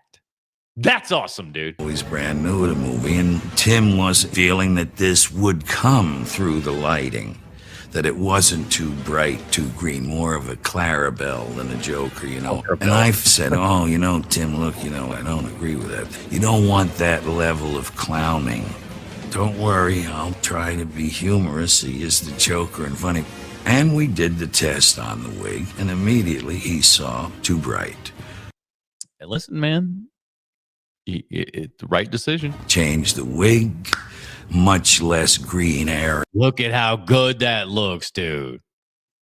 God, what the makeup design and everything on that, and the way that Jack played the Joker, really, really great. Had that, like, he didn't quite reach the level that then Hamill would later do with the Joker of the wild and crazy and the just being able to turn on a dime, right? To go wild, wild, wild, and then evil, right? He had like evil in there when there was a couple of wild stuff in there, but like not nearly as much as like Hamill would end up doing. But man, oh man, for live action and stuff, still, I mean, Heath Ledger's Joker is one thing, everybody. Let's not kid ourselves. But like, as far as like the idea of what the Joker, the OG original idea of the Joker, Jack kind of kills it, man. You know, much less fright wig element, more, you know.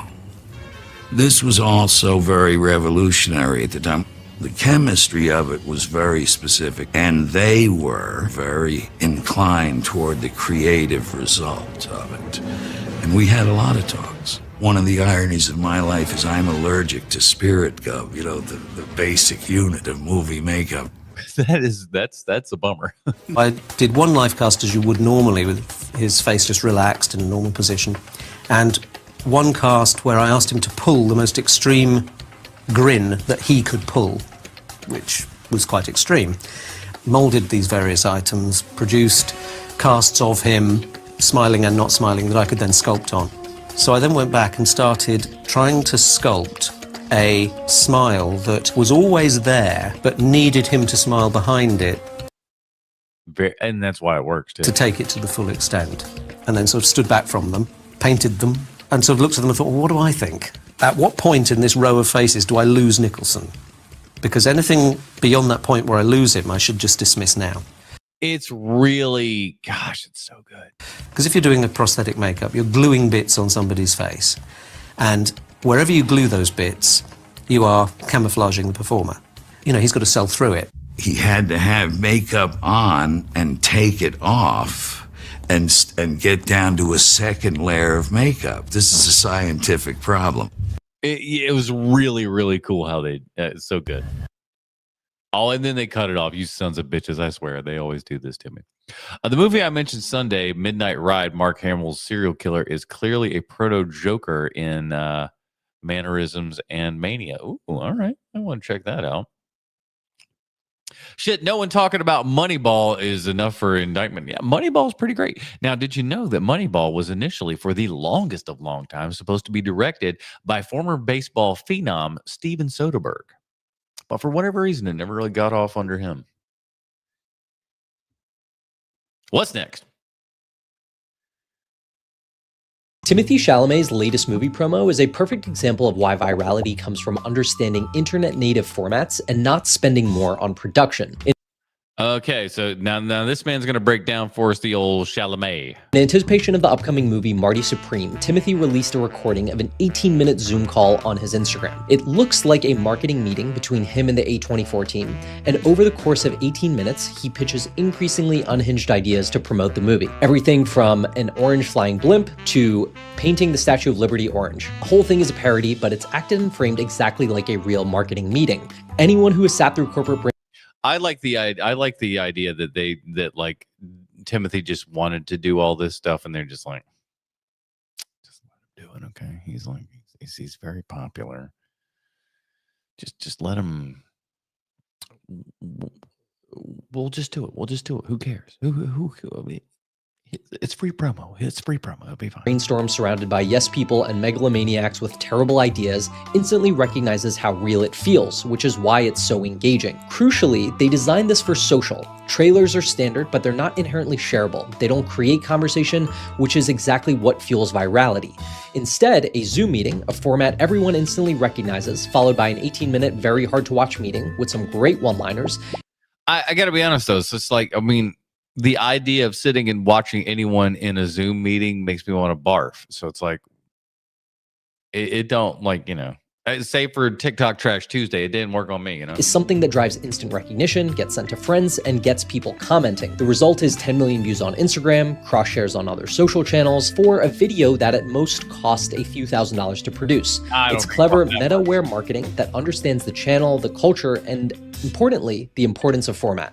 I'm telling you, everybody, kids love the Zoom calls. You got to get on the Zoom calls and put it on the TikTok.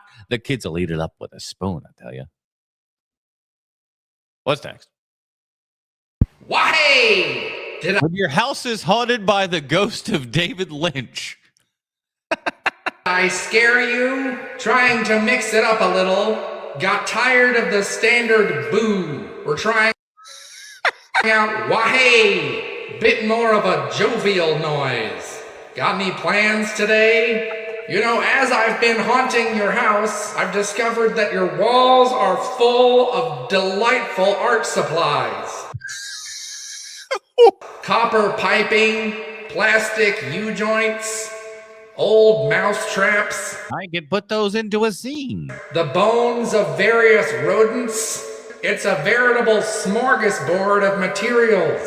But I must apologize, for in my haste to collect a sufficient artistic inventory, I may have busted your plumbing a bit, so don't be surprised when you go downstairs and your kitchen is flooded.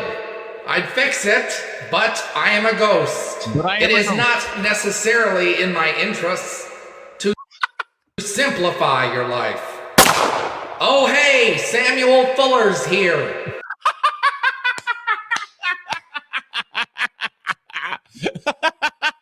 That's fucking hilarious, dude. Only the real film fans are going to know to get that joke. That's good stuff. Did you guys know we almost got a Spider-Man horror movie from Tobe Hooper? Oh boy, I don't know about all of that. This idea was brought to us in 1985 and would have served as a body horror movie that would have been a cross between David Cronenberg's The Fly and Wolfman. We would have followed Wolfman? I know who the Wolfman is. I don't know who the Wolfman is. Is he just is that a guy that just barks? Woof! I'm the Wolfman. Get out of here, son. Followed Peter Parker, who'd be around 25 years old and end up being turned into a spider hybrid creature by a mad scientist who was trying to build his own race of mutants. According to the council script, after Peter Parker's transformation, we would have seen this mad scientist try to convince Peter to be the leader of his other mutated creations. I'll say this though, I you know, I don't want to see no Tobe Hooper superhero film. I don't even care if it's all body horror stuff like that. Like you said, if somebody's doing that, I want Cronenberg to do it. I mean, you know, not for nothing, but like it's called a pedigree for a reason. Peter would come to his senses and reject this role as the leader and would engage in gory fight scenes with the mad scientist's other mutated creations. Being that it was 1985, supposedly Tom Cruise was in talks to play Peter Parker. We would have seen Tobe Hooper, the man who gave us the OG. Okay. Well, yeah. All right. This math changes everything. It was in 1985? You don't even have a good Spider-Man film with which to choose from. You got the ones that they did in the 70s and stuff. We covered those on HMP Volume 1. In 1985, Tobe Hooper directing a Spider-Man movie with the arachnid spider. It's a wonder things didn't blow up. Everyone who watched the 90s Spider-Man cartoon remembers the time Peter Parker mutated and grew extra arms. Well, yeah. I mean, I'm not saying that's not a thing that didn't happen. It most assuredly did in comics and stuff like that, and even in the cartoon and whatnot. But like in the 80s, it seems like such a weird move. Texas Chainsaw Massacre direct the movie along with Leslie Stevens writing the movie. Why this movie was canceled is actually pretty funny. Supposedly, Tobe because it would have looked like ass. Hooper found out from Stan Lee, Spider-Man's creator, that he is not a spider hybrid monster, but instead an action-packed superhero. This resulted in the studio firing Tobe Hooper and the rest of the production team, canceling the movie forever and never seeing the light of day. Kind of makes you wonder what could have been. What do you guys think? An actual spider hybrid monster movie? Let me know in the comments. In 1985, it would have sucked royal ass. I can tell you that one right away. But no one needs to see that. That's not a thing. Not a thing that needs to happen, I don't think. What's next? If you think there's no more good movies coming out, you haven't seen enough bad movies. Isn't that been the trend for this TikTok Trash Tuesday, everybody? Yes. If you think there are no good movies, you definitely need to see more crap. 1000%. Let me explain. I have a lot of people in my real life that have said this to me. There are no good movies coming out anymore. I haven't seen a good movie in years. And again, not for nothing, but there's literally a century's worth of films with which to choose from. If no movies came out for the rest of your life, there are still in existence right now more movies than you will ever have time to watch. And I mean good movies, good, fantastic 5-star movies. There's so many of them out there. If you watched 4 of them a day, you still would not even come remotely close to watching all those movies. And those are the good ones. There's bad ones out there too. But if you don't think that there's good ones, you need to be watching more bad ones or better good ones. And yet, when I recommend them good movies that are out right now, because great movies come out every single month, they say, no, I'm not interested in any of that. But then at the same time, they're asking... I think this is on you at this point. If you really think that they would be good into seeing this, I think you needed to be the one to sell them, my friend. Maybe you should sell them. Me if I'm caught up on the new Disney Plus show. I think the reason is because a lot of people are looking at the consensus, the reviews, and what's considered good or what's popular and getting talked about, and they're watching it and it's not vibing with them. So they come to this conclusion that there's no good movies coming out anymore. But really, you have to go outside the box sometimes. Everybody's taste is different. Everybody's taste is unique. So therefore, you're not going to always agree with the consensus on what is good or not. Your favorite movie. Speaking of good or not, I just noticed homie doesn't have no sleeves. It's a choice. Movie of the year might be something with like a 45% on Rotten Tomatoes. Something you taking us to the gun show don't like might have an 88%. You are a unique person. So you are a unique and beautiful sunflower. There are no other sunflowers that are like you. You're special. And not in that bust too short fashion. Don't let others dictate what you see and don't see. Just see the stuff you want to see and take chances on things. And you might find that if you change your mind, be the first in line, see the new Avatar. There's a lot more good movies out there. They're just not the ones that are being talked about the loudest. Listen, that's fair enough. You don't get it, Adam. People people who say they don't watch movies from before they were born. Yeah, those people are stupid. Stupid is what we call those folks. Stuart Smalley. I'm good enough. I'm smart enough, and doggone it, people like me. My favorite was the Michael Jordan one where he was just like, I don't have to make every shot. And Michael Jordan look in the mirror and just go like, I don't have to make every shot. And if you knew how absolutely insane competitive that Michael Jordan was, how that would even just to even say those words would pain him. Oh, also I like where did you see the thing of Jordan recently where they were like I guess he was going to an Airbnb or something along those lines where he ended up outside at a basketball court, and then somebody was like, "Hey, Mike, take a free throw for us." And he's just like, "Oh my God, I ain't throwing a free throw in like a minute." And he's like, "Oh, listen, I'm not one to shy away from anything." He goes up, does a little spin just as he, always kind of did with the free throws there and everything. Whew. Just nothing but net. Just that whoosh sound that just whoosh, right through. Unbelievable. The man still got it. Greatest of all time. Fight me on it. Hallelujah. I can finally watch a movie. Finally. I have been deprived of my movie watching time because I've been so busy this weekend. And if you've been following my videos, I have not been having a very cooperative week. Yeah. Don't you know all about it?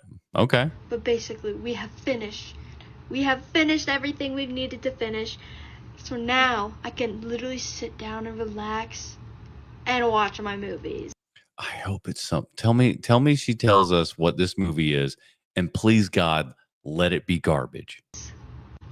I'm going to be watching Casablanca. A little overrated, but all right. I mean, I get it. Maybe she's a young lady. It has been requested of me, so I shall do it.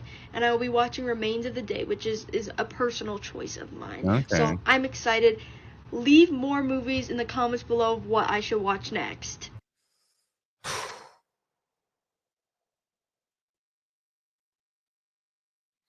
Jaws. That seems to be my answer for everything. It's just like, that would be Jaws. What's next? Letterboxd just announced that they're bringing back Blockbuster and the concept of video rental stores. Have you guys heard about this? This sounds like the most asinine, stupid thing that I could ever come up with. I don't understand what Letterboxd is doing here. Let's see if this guy can bring a little bit more light into the situation. Kinda. If you're someone who takes way too long to finally pick a movie off of your watch list to only get frustrated when you can't find that movie on any streaming platform, you're a loser and you need to go to physical media. Why are you a dum-dum? Stop being a dum-dum. Buy the movie.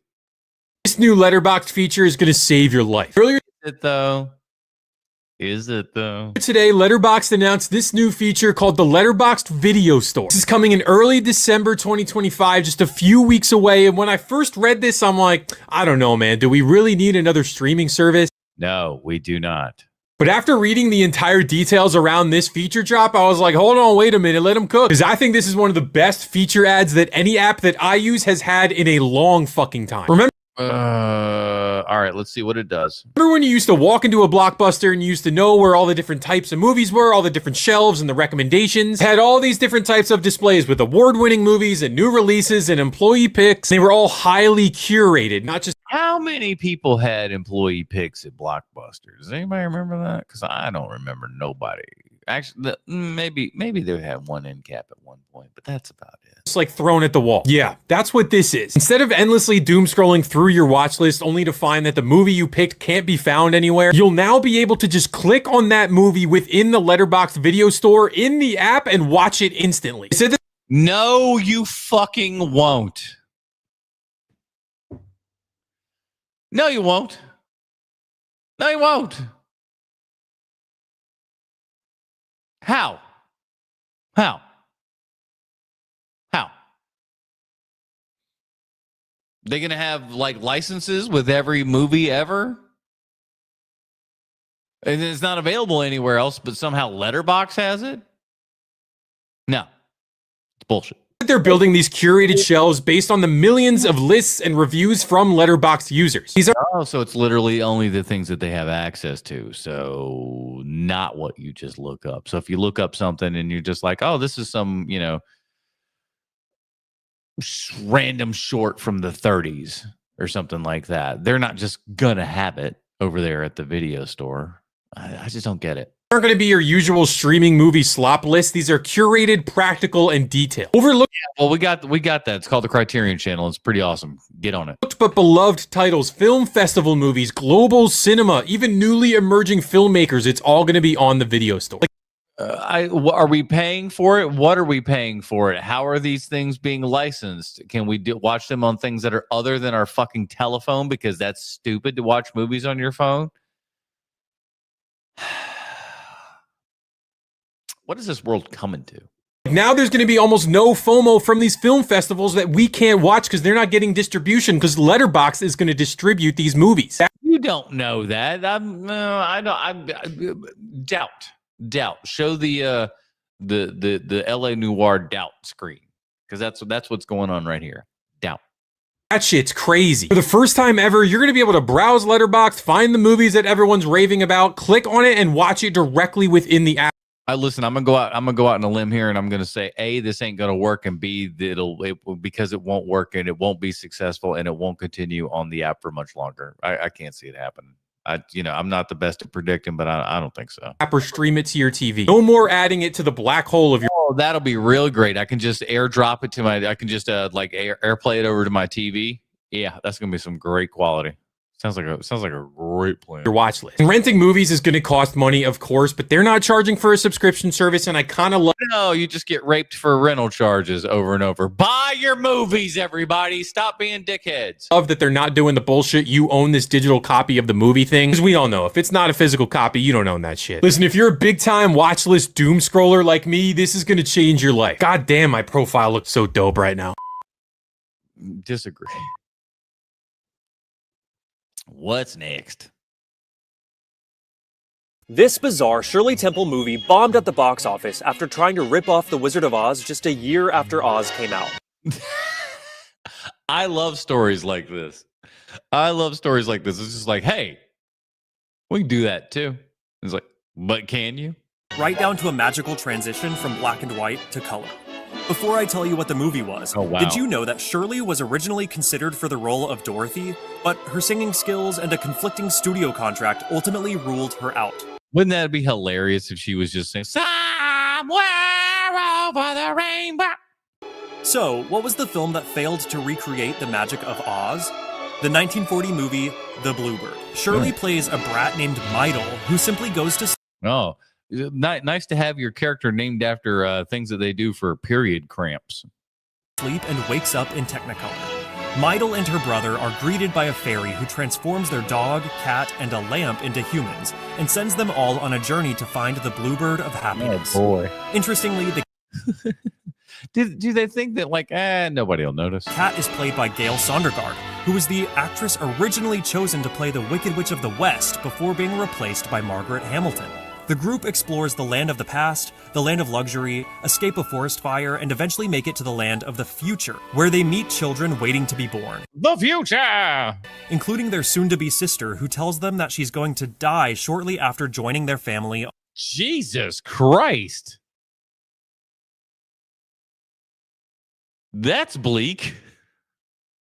Holy crap, you go to the future and meet your future sisters like, yeah, by the way, I'm going to be born and die soon thereafter. And oh boy. On Earth. The siblings randomly wake back up at home, where they find the Bluebird, and Mydle gives it to a sickly girl she was bullying at the beginning of the film. My word. Oh, I thought it was Nitol to help her get us. I remember that commercial. What next? POV, you bring your Transformers to class. Stop. Are you catching this? Are you catching this? Wait, he has a head. Could you imagine? Could you imagine when you were growing up if you brought a Transformer to class? Could you even imagine such a thing? Could you imagine a scenario that A, you would bring a Transformer to school, especially at this age. Number two, you would show that Transformer to people. We're just going to call them people first. And those people will be okay with it. Number three, those people are girls. And not only are those girls okay with it, they're giving you all their attention. Could you imagine that time in your life? I certainly couldn't. I certainly couldn't be like, hey girls, here's a Transformer. And they're all going, ooh, Transformer. Never. The times they are changing. Bob Dylan was right. What's next? Why do people show up for the Avatar movies when there's so much debate if they're culturally significant? It's James Cameron. At the end of the day, it's James Cameron, dude. It's like he's like a Spielberg that doesn't work as much. He puts together some films, and as much as we all like to kind of almost try to write James Cameron off from time to time, old boy comes through and starts swinging on you, boy. He starts swinging on you. I thought, man, this Avatar movie's gonna suck. He's spending way too much money on it. It's all like it's too CGI, all this sort of stuff. This movie, I just don't think this thing's gonna hit. Highest grossing movie of all time, I think. Man, this Avatar 2, listen, it's flash in the pan. Like, people really, like, we all went to the movie, but how many of us actually love the movie? And I don't think it was a ton of us. I think a lot of us watched it. I don't think a lot of us came out just going, I want more Avatar films. And James Cameron's like, I don't give a shit. I'm giving you 15. And when the second one came out, it was like, oh my gosh, this is actually better than the first one. It's just like, again, James Cameron could have like took another big giant swing, could have like whiffed big time, but son of a bitch, he did it. He did it and it made it really great. I'd argue it's because subconsciously everybody knows how much work goes into making these movies. No, it's James Cameron. It's literally James Cameron. James Cameron wrote the original 80-page treatment in 1994. It wasn't until 2007 that live action and virtual production actually that's not what he like. I don't buy shit like that. Like, maybe he wrote something, but like he didn't write it with all of this garbage in mind because this wasn't a thing. Come on, let's not be silly. Started on the movie. All those years he's ideating and developing what would become Avatar, what was at that point called Project 880. Then in 2009, we finally got the film that pushed the boundaries of visual effects, 3D, motion capture, a movie that's a melding of live action and digital elements. James Cameron has stated the movie is essentially 60% computer generated and 40% live action. And then it's not until 2017 that production starts on Avatar 2, which was in production for roughly 3 years. Ugh. Because again, they were pushing the boundaries of what motion capture and visual effects could do, using underwater motion capture at scale in a way that had never been done before. These are two of the most expensive film productions of all time and two of the highest grossing movies ever. And though there might be some debate on the cultural significance of the plot or the characters, this is why we're here. Unobtainium. Largely people... Oof. Let me tell you, that audience laughed in a not good way when unobtainium was like, unobtainium? You might as well call it MacGuffin. People show up because they know how much work and passion goes into making them, and how they push the industry and the technology. I don't know that that's what people care about. Forward. They just they see big giant action movie. They know James Cameron. James Cameron do big giant action movie. Seems to only make sense, right? Guillermo del Toro in a Combini, is that how you pronounce that? Interview said he saw Avatar Fire and Ash and he thinks we will be surprised by where things go. It's going to be blue people. We're going to be getting an environmental message because I think that's where it's going to go.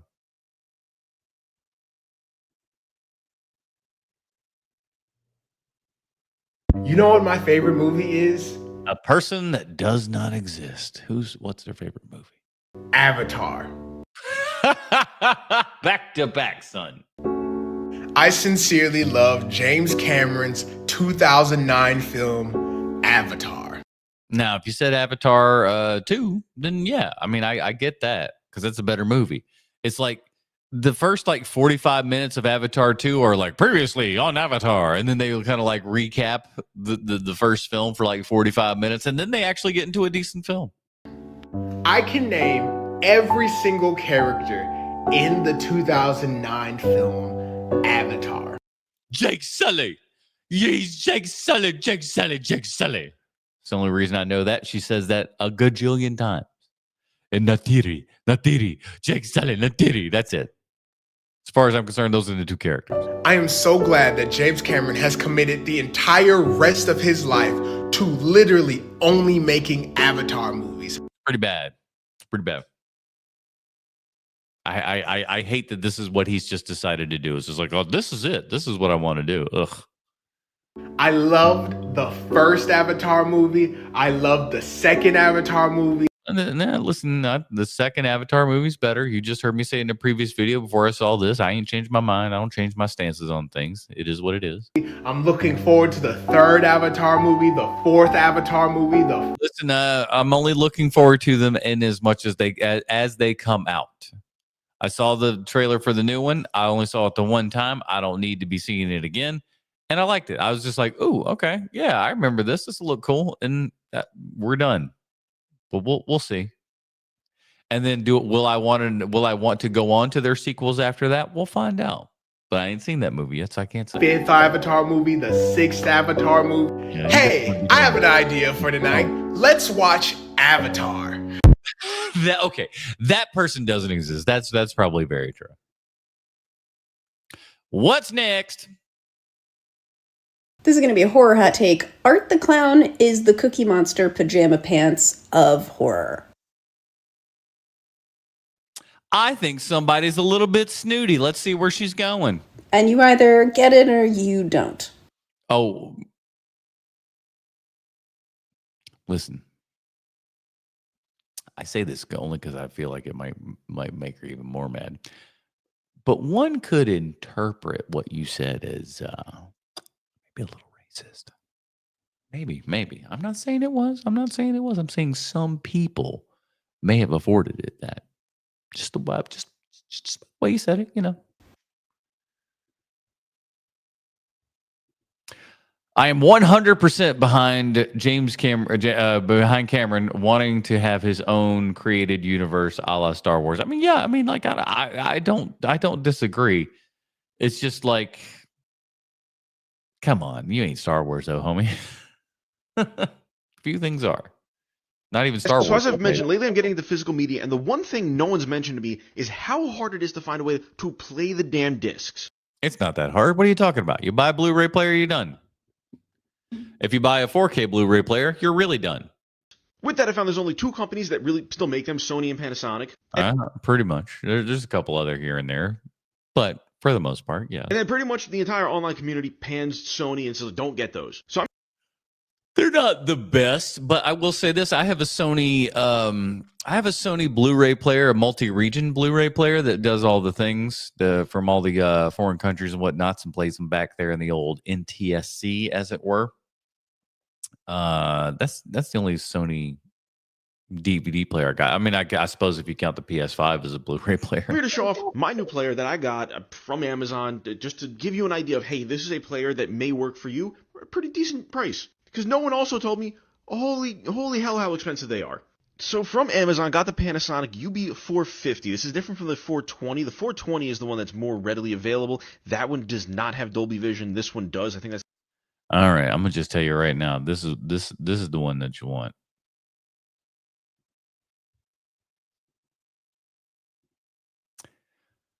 Give me 1 second here. Hopefully this will work. There it is. This Panasonic UB 820. Is it expensive? Yes. Is it the last 4K Blu-ray player you will buy? Also, yes. Difference. And I think the 420 has like I think the networking features and like a display on it, so didn't care about that stuff, cared about Dolby Vision. It's got everything else that I need, 4K, it's got the HDR, that's all I'm looking for. And more importantly, the price. All in, I got this for $175. Which that's fine. And again, if you just want one that does it, beautiful. Yes, believe it or not, is a good price. And here she is and what she comes with. You'd expect HDMI included for that price. Nope. No HDMI included. Awful. But I will let you know how this one is and if it's worth buying. So, no, come on, man. HDMI cables are cheap. Like high quality HDMI cables are cheap these days. Come on now. So stick around for that. What next? If you love the Beatles as much as I do, this needs to be your next binge watch. The Beatles Anthology is coming to Disney Plus starting on November 26th, and it is remastered like you've never seen it before. So probably over remastered and everything. But why would I need that? I got it on DVD. I've had the anthology on DVD for 20 years. And this isn't just a re-release. This is the definitive Beatles documentary from 19... Yeah, I got that. It's all in it's DVD form, but it's the definitive box set that's got like, 6 discs or something like that. 1995, all 8 episodes, plus a brand new 9th episode featuring never before seen shots of the Beatles working on the original documentary. Peter Jackson and the restoration team behind the Disney Plus series. There you go. Now the other shoe drops, and that's what I figured it was. There's a Peter Jackson upscale kind of dealing. Get Back are behind this one as well, and they've worked their magic once again. Everything is cleaned up, totally remastered. Yeah, but almost looks too good in a weird way that it's just like it's kind of off-putting. It looks incredible. It sounds incredible. It is truly the Beatles like you've never seen them before. My wife and I are huge Beatles.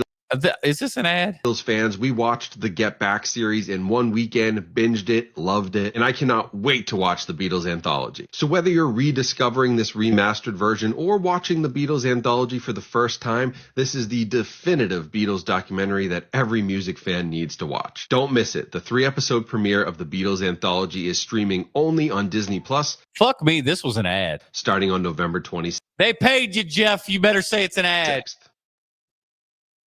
You know what's also funny is Jeff wrote a book about how streaming is bad, and yet it is getting on here, and like all they got to do to get him to talk about streaming in a positive light is to pay him money.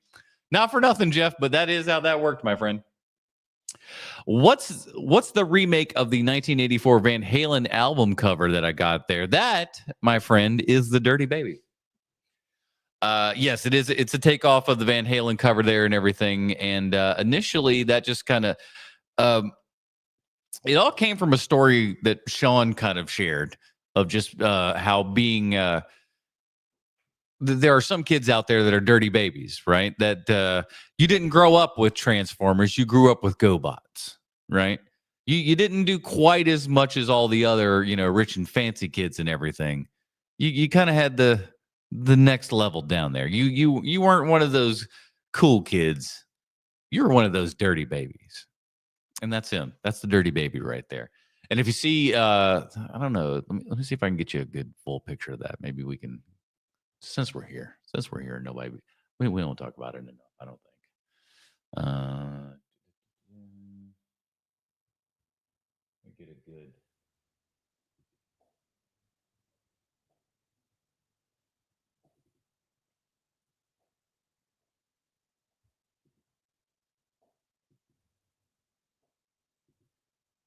Oh, I can't find. There it is. Hold on. There we go. It's like I couldn't find it for a hot second here. So here's the Dirty Baby. If you can read on the actual cigarette packages there. So I designed the cigarette packages, and then if you can kind of zoom in on them, I'm trying to get my own little thing here. I can't do it on your screen. But the cigarette packages themselves even have a little warnings on them. It says smoking may cause cancer and a higher risk of looking like a real BA. And the pack underneath it, its warning says smoking by kids is wrong, but if you're gonna be a kid and smoke, you should do it behind your trailer. So that's the Dirty Baby. Available on t-shirts and stuff everywhere over at our TeePublic store. Link is in the bio, everybody. Back to it. What's next? I think I speak for all people that love the movie theater when I say this. Theater etiquette is at an all-time low. Boy, oh boy, are we on a theme today, aren't we, boys and girls? Yes, theater etiquette, all-time low. All-time low. It used to just be an annoying anomaly when someone would be talking in your movie pre-COVID. Now it's the standard. I think when people are whispering or talking or on their phones during movies is so annoying these days is because of streaming. You have the option not to be at this movie theater. Yes. You have a home. Do this in the privacy of your own home. You can do whatever you want and do it butt ass naked in your own home. But in your own home, you paid money to watch this movie in a large group. That's what kills me too. It's like it wasn't like it was free. They paid for it, and then like 20 minutes in, they're just like, "What's on my phone right now?" People and be quiet, and you opt to talk. You opt to be on your phone. Things that you can be doing in the comfort of your own home with streaming. And the worst part about it, 75% of the time when you turn and ask them to be quiet, they act like you just spit in their face. And that 75% of the people, after you ask them, either keep talking to themselves or start screaming at you for saying something. Off the top of my head, I can think of literally 50 different places these people can be where they can talk and be on their phones freely and no one would be upset. Yeah, go to a bar or some shit, man. Don't be up in a movie theater. It's ridiculous. But they choose to be at the theater. It is just, it kills me. To pay money and not watch the show is astounding. If you're one of these people who talks or is on their phone during a movie at the movie straight to jail theater and you're watching this video, please comment. Help me understand your perspective. Why are you at the movies if you want to do those things? Free air conditioning. That's got to be the explanation, right? What's next? Anybody else curve look like this on Letterboxd? Oh, everyone should look at least a little. Other day, Letterboxd did an admin reveal, and this was the curve that Okay. Yeah. A lot of. This admin had, and I went to my letterbox and I looked at my curve and it looked very similar. Like my default setting is already a 4, and so that's where I start most of the time. What do you guys think about that? When you start you start a movie and like everything starts at a particular level and it's the movie's job then to earn its way up or down the scale with that. What do you think about that as far as like a method with which to review films instead of like going to the because I feel like there's arguments for either. I realized that I am a 4-star general, and so that's what I commented on the Instagram for Letterboxd. I want to know what other people's average ratings are. Is mine too high? Is mine too low? Just be interesting to see, so comment down. Again, as one of our topics here this evening on TikTok Trash Tuesday has been, is that if your movies are, if you've got too many in that higher end, in that 4 and 5 star range here and everything, it's time you start watching some crap movies. It really is, because you need to start learning what real horror is. Below what your Letterboxd heard. I want to know if I'm the only person that is a 4-star general on Letterboxd just like me. Nah, I mean, I'm a 3.5 star general. I say you start off at 3 stars, which is good. So you have 1 star poor, 2 stars fair, 3 stars good, 4 stars very good, 5 stars excellent. That's how the rating system goes. He works super fast. David Krumholtz, everybody. He's tearing his difficulty on the first day on the set of Oppenheimer. I'm a big fan of the old Krumholtz here. Let's see what he got to say. He shoots 1 camera at a time, nothing more than 1 camera. Feels like that's a real pain in the ass, but perhaps if you're shooting a whole bunch of things in IMAX, He doesn't have a video village. He has a small hand monitor. That is also like, it's just like a little portable TV. It's like standard def and everything. It's the most low res thing. It's the most low tech thing you've ever seen in your entire life. And you're looking at it and you're just like, you got all the money in the world, Christopher Nolan. Why this? And he was watching my close-ups on like a hand monitor, and he wasn't happy with like stuff. The first scene we did, my stuff was basically shot chronologically. And the first scene we did is the scene on the train. It's a pretty intimate scene with me and Cillian Murphy. And Chris was like, he made me do 14 takes of my close-up. Ooh. And this is a guy that does like 3 takes typically. And this is your first scene my you're first shooting. Day. Now, First were day. you thinking about, oh my God, everybody's looking at me. Cillian Murphy thinks I'm terrible. I'm bombing. I'm going to get fired. Yes, All these 100%. things you're thinking of. You're obsessing. Consciously in the moment. And it doesn't help that Chris is like, I don't know what you're doing. And I'm thinking to myself, well, because I don't know what you're doing, but I know that it's terrible. Fix it. On that tiny monitor, but he wanted something different than what I was planning. And it has to be the most frustrating thing as an actor to somebody just be like, hey, I don't know what I want, but you ain't giving me what I want. Make it different, make it better. And we're going to keep doing it until you figure out whatever, concoction is in my brain. I had to adjust on the fly, but you don't argue with Chris Nolan out of respect, because he's one of those directors. He doesn't demand respect. He commands respect. He is the hardest working man on the set. He's involved in everything. There is no, assistant doing half his job for him. He isn't taking a break. He never sits down. He never goes to the bathroom. Jeez. So Ozempic. you just go. He's on Ozempic. What's that? He's on Ozempic. That's right. That's what he's on. I was just like, I love this genius guy. And like, all I want to do is make him happy. So we did 14 takes. And the next scene we did. Okay, he goes up and he goes, can you try not sucking this time? And he's like, oh, that's an option? Okay, fine. We did 9 takes of my close-up. And at the end of it, he came up to me and he said, well, 9 takes is better than 14, which is what you did the first time. Damn. So, but he's being sarcastic. But was he though? Fake British people always tend to be a little bit over the top. What's next? If you go to a movie that used blue screen so brilliantly, like David Fincher's Zodiac. Yes.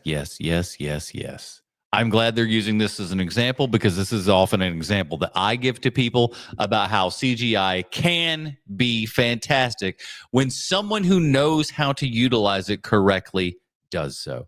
And somebody that knows how to use those special effects to the utmost degree is one David Fincher. This scene alone, like when I found out that this scene was like pretty much green, I was blown away, dude. Blown away, because you wouldn't know. And there's so many like extreme camera angles and fluidity of all of it that it's just astounding how good of a job they did. The scene where Mark Ruffalo's character, the detective with his other partner, after the Zodiac killer killed the taxi driver. They shot this on a street outside, exteriors, but all of the background are massive, massive blue screens. And there's even great medium shots with blue screens behind the characters. And you wouldn't know because they lit it with such intention. It was done with such care that it looked. And again, it's David Fincher, somebody who cares, somebody who came from special effects. He worked on Return of the Jedi in the special effects department, for crying out loud. This is a guy who knows his job as director and knows everyone else's job as well. And that definitely includes the CGI people, where he'll look and be like, that's not good. Give it to me better. Looks incredible. And you should watch the BTS footage and videos and photos of this scene, because you would have no BTS didn't work on that movie. They weren't even a thing back then. idea that it was shot on blue screen, because it looks so well. There's an amazing shot. Ruffalo is standing right below a tall telephone pole that's shining right down on his head. It's a blue screen shot, but it looks so incredible because that's what they planned for. When he shoots these scenes with heavy CGI backgrounds. Hold on, are these two different people? Or is this just the same guy dressed up in a different hat and a shirt and glasses and stuff like that? Feels like he's interviewing himself. He knows that the image needs depth in order for the audience to accept it. They have the car there. They have some of the floor. They have the floor built. They have maybe a couple of props here and there. They're outside. It's called the ground. Just saying. Depth. There's an actual stage. And so he's shooting with a stage. He's shooting with an actual set.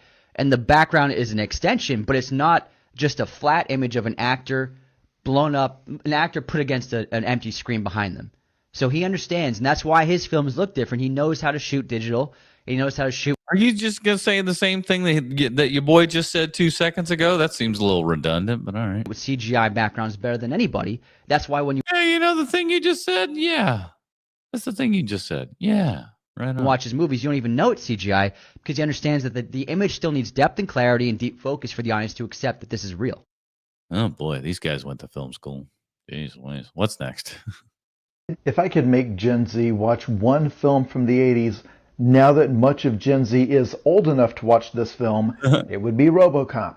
Not because it is the best film of the 80s, it's not, and not because it's the one that I think they would like or hate the most, but because it is the most unique combination of things that are very clearly of the Reagan era, in terms of its sensibilities and tone and the things that it's satirizing.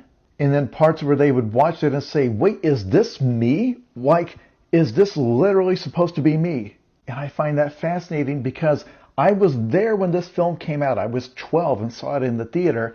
And people at the time also didn't know what to make of it. Well, yeah, because it's a weird-ass movie. And it's, it's Paul Verhoeven doing what Paul Verhoeven be doing. First of all, this is not appropriate for a 12-year-old to watch. No, it most assuredly is not. But I thought it was something aimed at people my age because it was called RoboCop. Well, and also, like, they made it into a television cartoon for children. We did that a lot in the 80s. We were just like, RoboCop. Yeah, make a cartoon out of that R-rated program. What's that? Rambo? Make a cartoon out of that. Like, well, why were we making cartoons of these R-rated properties? It was so bizarre. I mean, the title makes you think it's a cartoon. That's something that would air after Paw Patrol.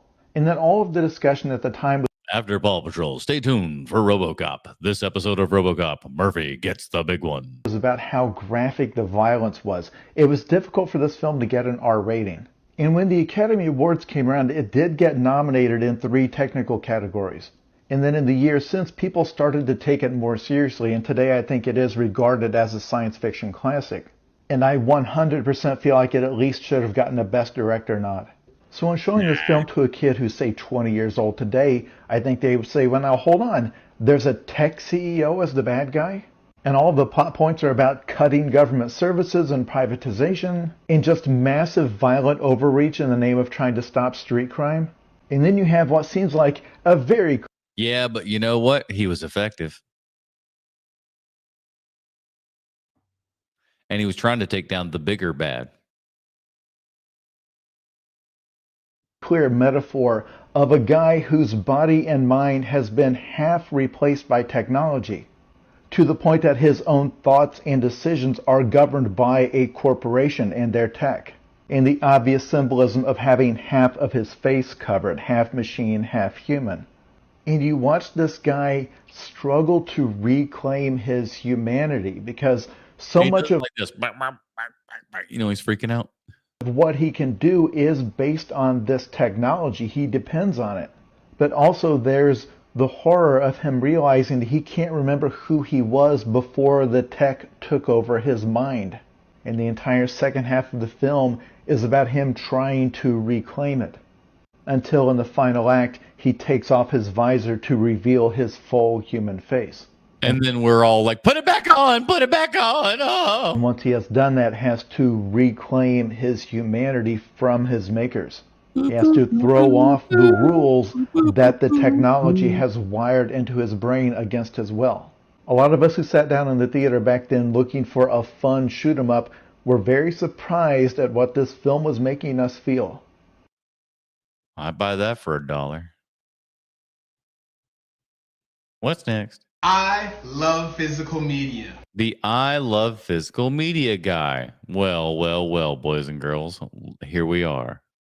Is this going to be a mirror or, I mean, maybe a negative reflection of myself, so to speak? You get it? Oh, that feels good. That feels good.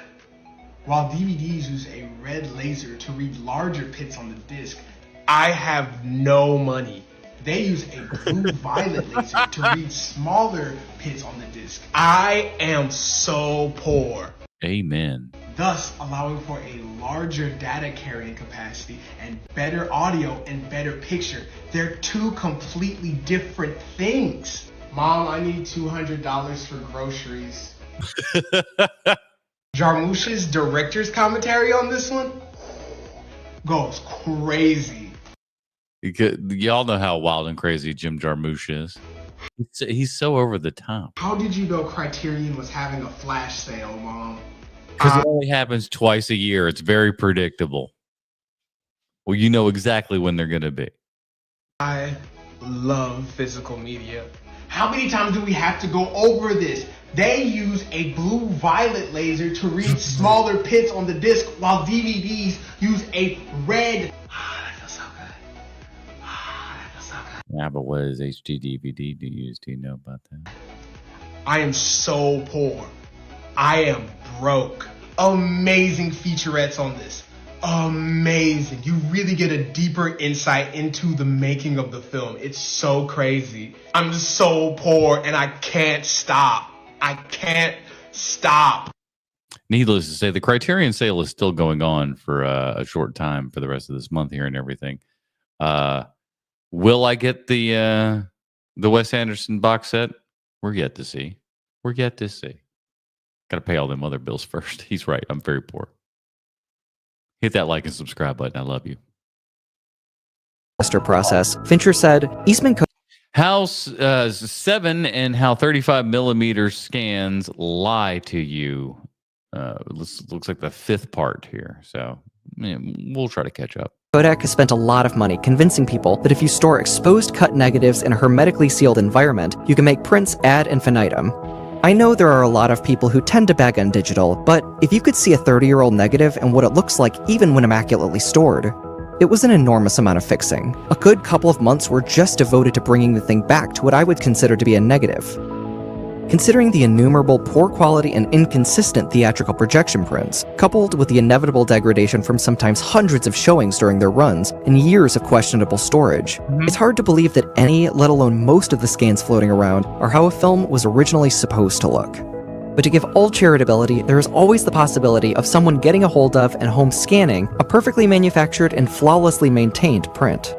Now, people have done this with some Star Wars stuff, and that's how we've gotten these like great despecialized editions because there are, like, believe it or not, there are 35 millimeter, not a ton of them, but there are 35 millimeter prints of the original Star Wars still out there, untouched by George Lucas's special fingers. But even in that most unlikely of situations, there's still one factor that dooms even those. When film prints are digitally scanned, you don't usually start with the same finished image you might see through a projector. Film scanners often digitize images with flatter color and contrast. Ah, yes, of course. They're shooting in log. They're bringing it kind of back in log format here, so you can get higher dynamic contrast and stuff like that. Than how they appear on the film itself, giving more room to make exposure corrections, color grade, or otherwise adjust the scan as needed. While decisions on how to grade these film prints can be up to some interpretation, major remaster houses often go a long way in trying to honor the intentions of the film's director and cinematographer. And sometimes they don't give a flying fuck. And sometimes are able to take advantage of a variety of resources unavailable to most people doing scans at home. Grading any remaster is always going to require some level of subjective interpretation, but it's at this stage where all of our biases, personal tastes, and faulty memories can easily creep into the final product, intentionally or unintentionally. For example, this scan of The Matrix pops up a lot in discussions of remasters and color grading. Oh, yeah, because that movie was all jacked. The movie that came out in the theater and the movie that was first on DVD was no longer the same after it came out on Blu-ray, because then once it came out on Blu-ray, they went back and recolor timed the first one to have more of a green hue to it as opposed to more of a blue hue. How do I know that the well, he was sitting right behind me there, weren't you, bud? How do I know that there was more blue? Watch.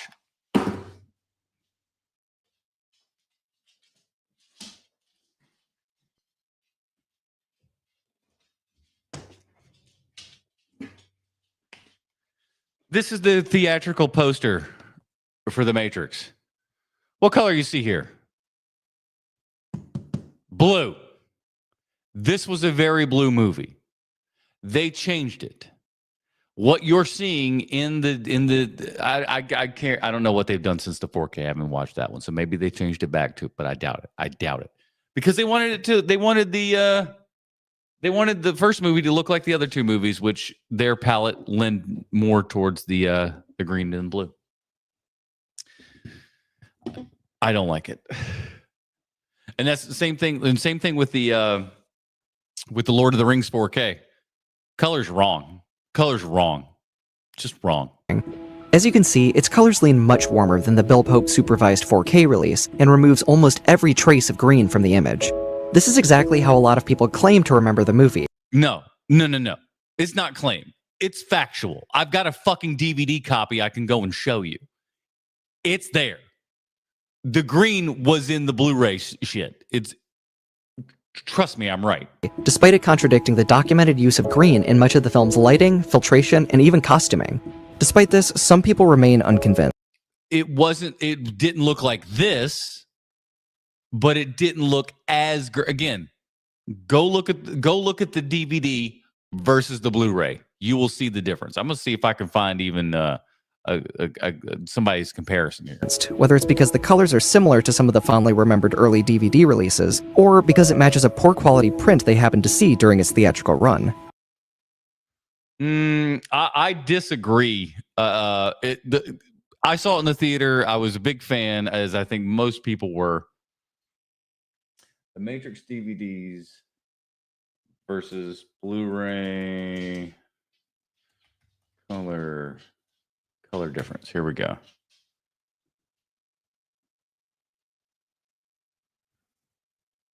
Okay, I'm gonna show you guys this. Change.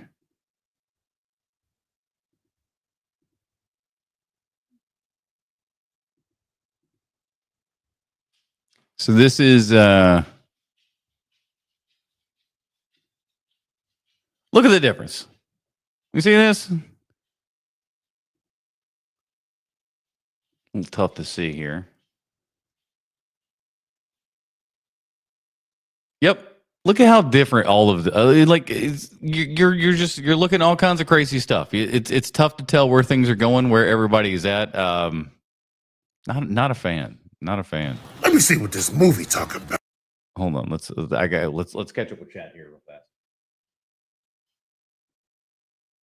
I no wonder people are coming from other countries to get jobs because people like what you're consuming it. So who's the real asshole here? You or me? The official Star Wars Blu-rays are so blue. Just like the hairs on your barnacles are. Look at you. Look at you, homie, over here with your. First of all, Devil 6969. What are you, 5? Come on, dude. Really? I can see the Reese's and stuff sticking out of your sleeve. Man, that's been another trend this week here is people bringing in food. You don't have. I will feed whatever trolls I want. Thank you very much. This guy over here with his fucking Lion Witch in the Wardrobe avatar. I don't know what the hell's going on. Do that. We have buy one, get one free tickets. Buy one ticket, get one free? Ain't no fun if the homies can't have none. We back with another Hood Dude movie review. I thought this was just a video about him going in and like sneaking in snacks and stuff like that. He's like, nope, this is a Hood movie review. Hey. First, you get your popcorn bucket halfway filled. Motherfucker. Submerge it in a butter like you got oozed on Nickelodeon and repeat. So get the popcorn going back and forth between hands and really slow things down in the theater. Thanks. The process. Some of y'all get nachos, but it ain't no party without pizza. And the crust crispier than one of the Men in Black's pants legs. Oh my word. Couldn't do it, dude. This guy in this video is lifting that Sneaky Snacks into the cinemas. People have been talking about that song. And don't judge the way I eat this glizzy. Just because I do it in a sexual manner doesn't mean it's sexual. Now, I got all these snacks. My only problem is I need more hands. And you know I got a bev. Cinemark, my favorite way to experience movies, but this buy one ticket, get one free got me in a chokehold. Use code. Motherfucker, is this an ad? BOGO 259D for offer between 11/14 and 11/16. My God, this is an ad and a half. At the Cinemark Merriam only. Slide and tell them the Hood Dude sent you. Ooey. So Cinemark out here can run their own local ads and deals and stuff. That's an interesting format. What's next? All right. The Predator Holiday Special, 20th Century Fox. You ready for the most merry mission of the year, Blitzen? What the? Sprinkles, get down! Oh.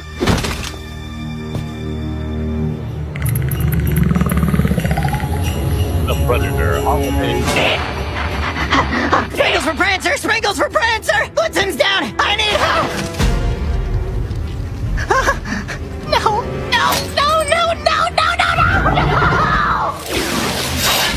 Santa!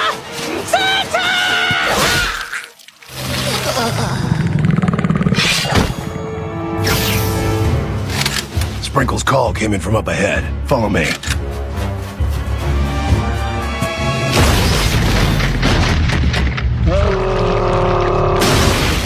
Prancer, no!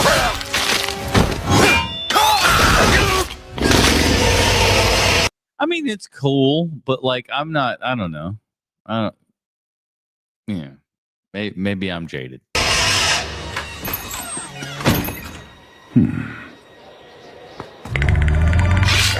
Looks like someone's staying on the naughty list. Larry, light him up! Ho, ho, ho! Larry the reindeer? You ugly mother! Larry, you son of a bitch! All right. That I enjoyed. All right. Okay. All right. I'm not completely heartless.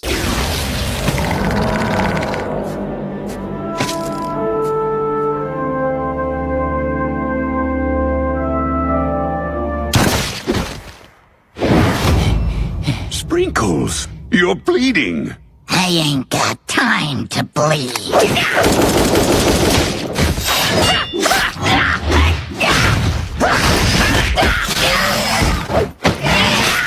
Happy holidays, you filthy animals. Now on Blu-ray and digital. Oh, I guess it's just regular Predator that they're selling. I was just like, did they make the full version of this?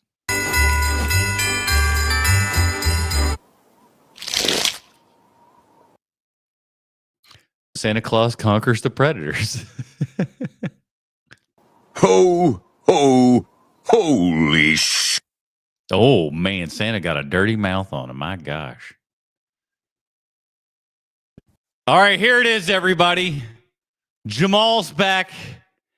I heard the first sentence out of his mouth, and I saved this. It's a long rant by him. I'm going to try not to stop it too much. I hate Jamal with all my heart and soul. Let's get going. What horrible take do you have for us this week, Jamal? There's no such thing as a comic book movie. Fuck you. Fuck you. There's no such thing as a comic book movie. Then what did I do for 10 years on a podcast reviewing superhero movies and television shows? What were we doing there? Nothing? Nothing? Get out of here, man. Let's hear it. And it took seeing fans of Wicked crying about bad reviews to make me realize this. What? Comic book is not a genre of film. You don't call Gone Girl a novel movie.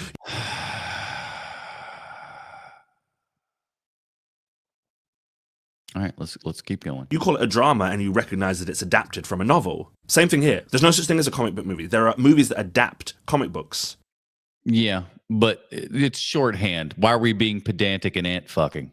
And we know this, right? We know this. How many movies out there adapted from comic books and never get that title? I never really hear Scott Pilgrim, described as a comic book movie.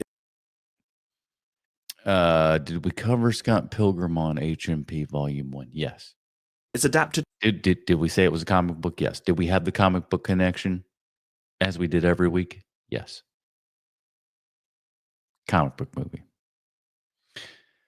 You see, when the genre itself is defined by the work that it comes from, you can then call it that.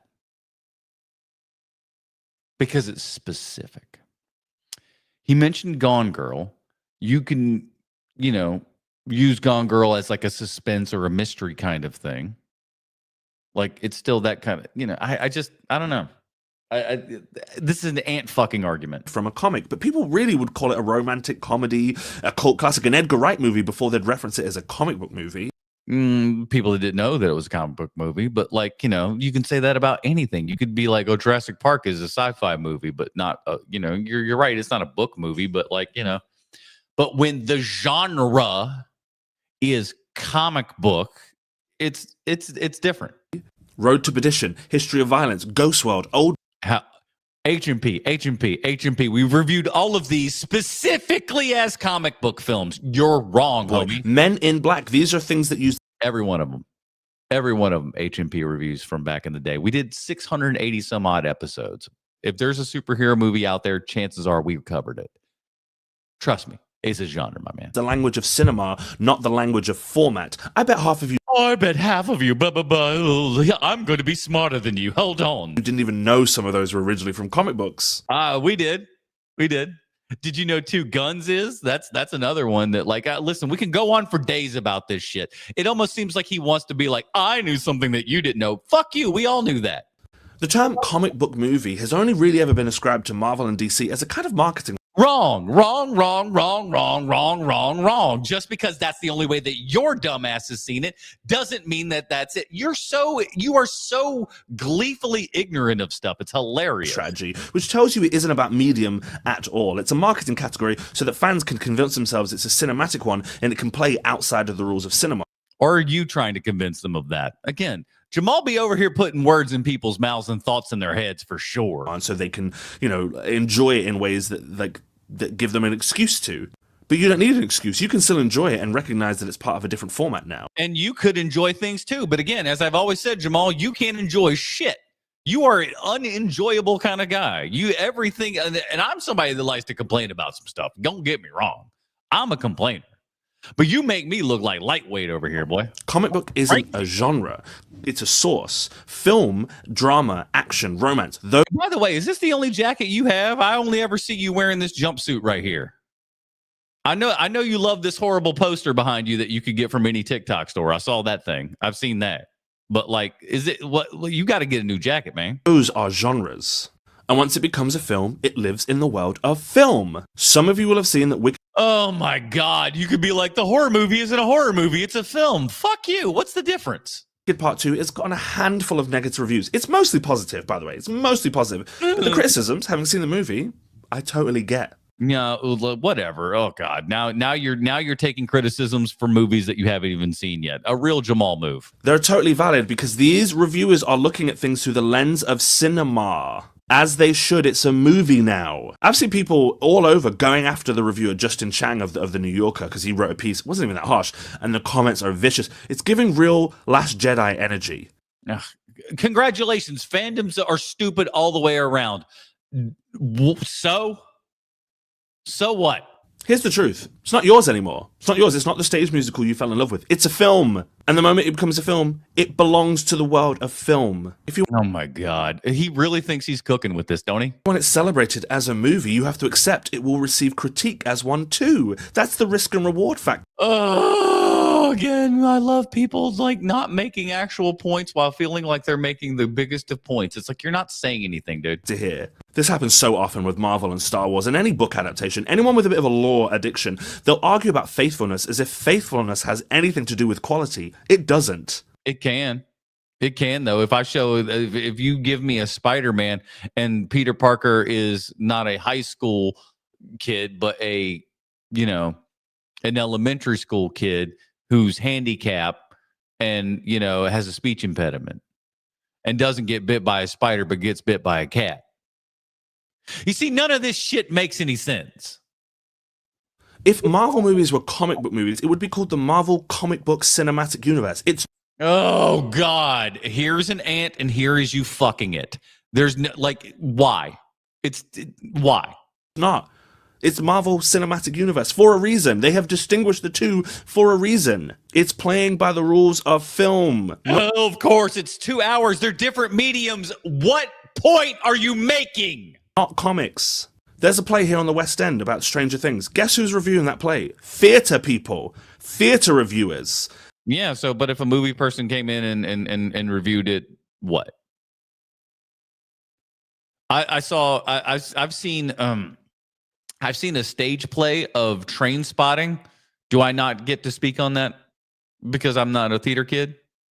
It was a movie that was made into a theater show. So should no theater people be able to watch that because it's a movie thing? You see how dumb you sound when you start breaking it down for 2.5 seconds? No one is comparing it to a Netflix drama. They are comparing it to the world of theater. No, they're and they're comparing it to the television program because that's the thing with which it is based.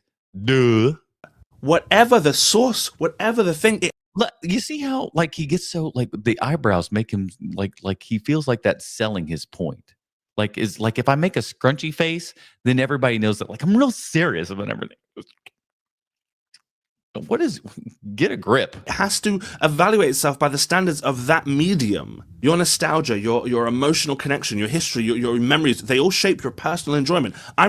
My personal enjoyment is always ruined by you, Jamal. Taking that away from you. Whether or not this movie was panned, which it hasn't been, your relationship to it is yours. I am not faulting you for that. Yes, you are. Yes, you are. You do that all throughout your quote unquote reviews and other bullshit that you say. You are constantly doing that. You're a liar. But they have nothing to do with whether or not the film is well made. Faithfulness doesn't equal quality. They're an incredible faith. Not necessarily. You're right, but that's not the argument that you're necessarily making here either. Full adaptations of films that are mediocre. There are wildly different adaptations of movies that are brilliant. Boy, he'd just be saying stuff. It's just obvious thing is obvious. You're correct. Ability to separate the two is what's led us down this really awful path of crushing, TV series and movies before they've even got to the screen because you don't like a certain faithfulness that's not there. Yeah. Again, there's people out there that are like that, but who gives a shit about those people? It's like you just said that you people. How can you have these two differing opinions at the exact same time? People are allowed to think whatever they want. Also, they shouldn't think the way that I don't want them to. Huh? I've been disappointed by adaptations too. I've been disappointed by this TikTok, so I get it. I love the BBC His Dark Materials, but it's well acted, it's well written, it's well made. It just didn't hit for me personally. My disappointment comes from me, not from the lack of craft. That is the mindset. That's funny. My disappointment comes from you as well. That we're on the same page. Great. Set that all fans of things should have. Frankly, the only people who should be able to get to critique the Eurocentric grammar of film criticism are people of colour. Asian people, black people, brown people, those filmmakers who have been held to standards that were never made for them. They have a point. They have a history behind that complaint. But anybody can complain about anything, my man. Don't you try to put that off of like, hey, only these people can complain. Shut up. Musical fans? No, you have been part of the canon for decades. You don't cry when critics do their jobs. They're comparing you to other musicals.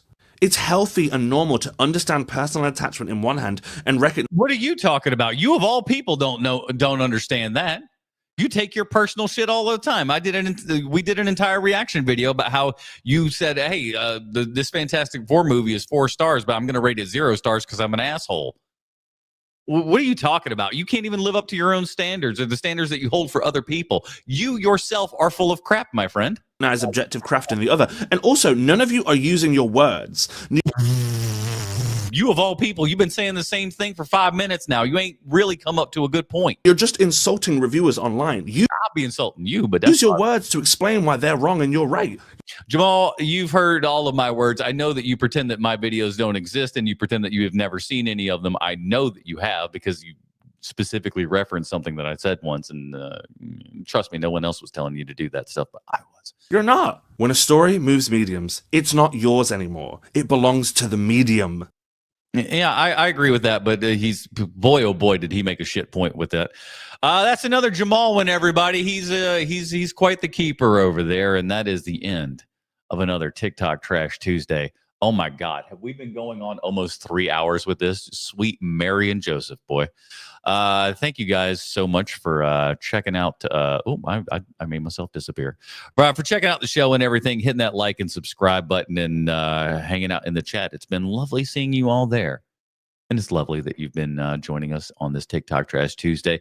I got tomorrow off and Thanksgiving off as well, so I may come back and do a stream or two of other types, not necessarily a TikTok Trash Tuesday.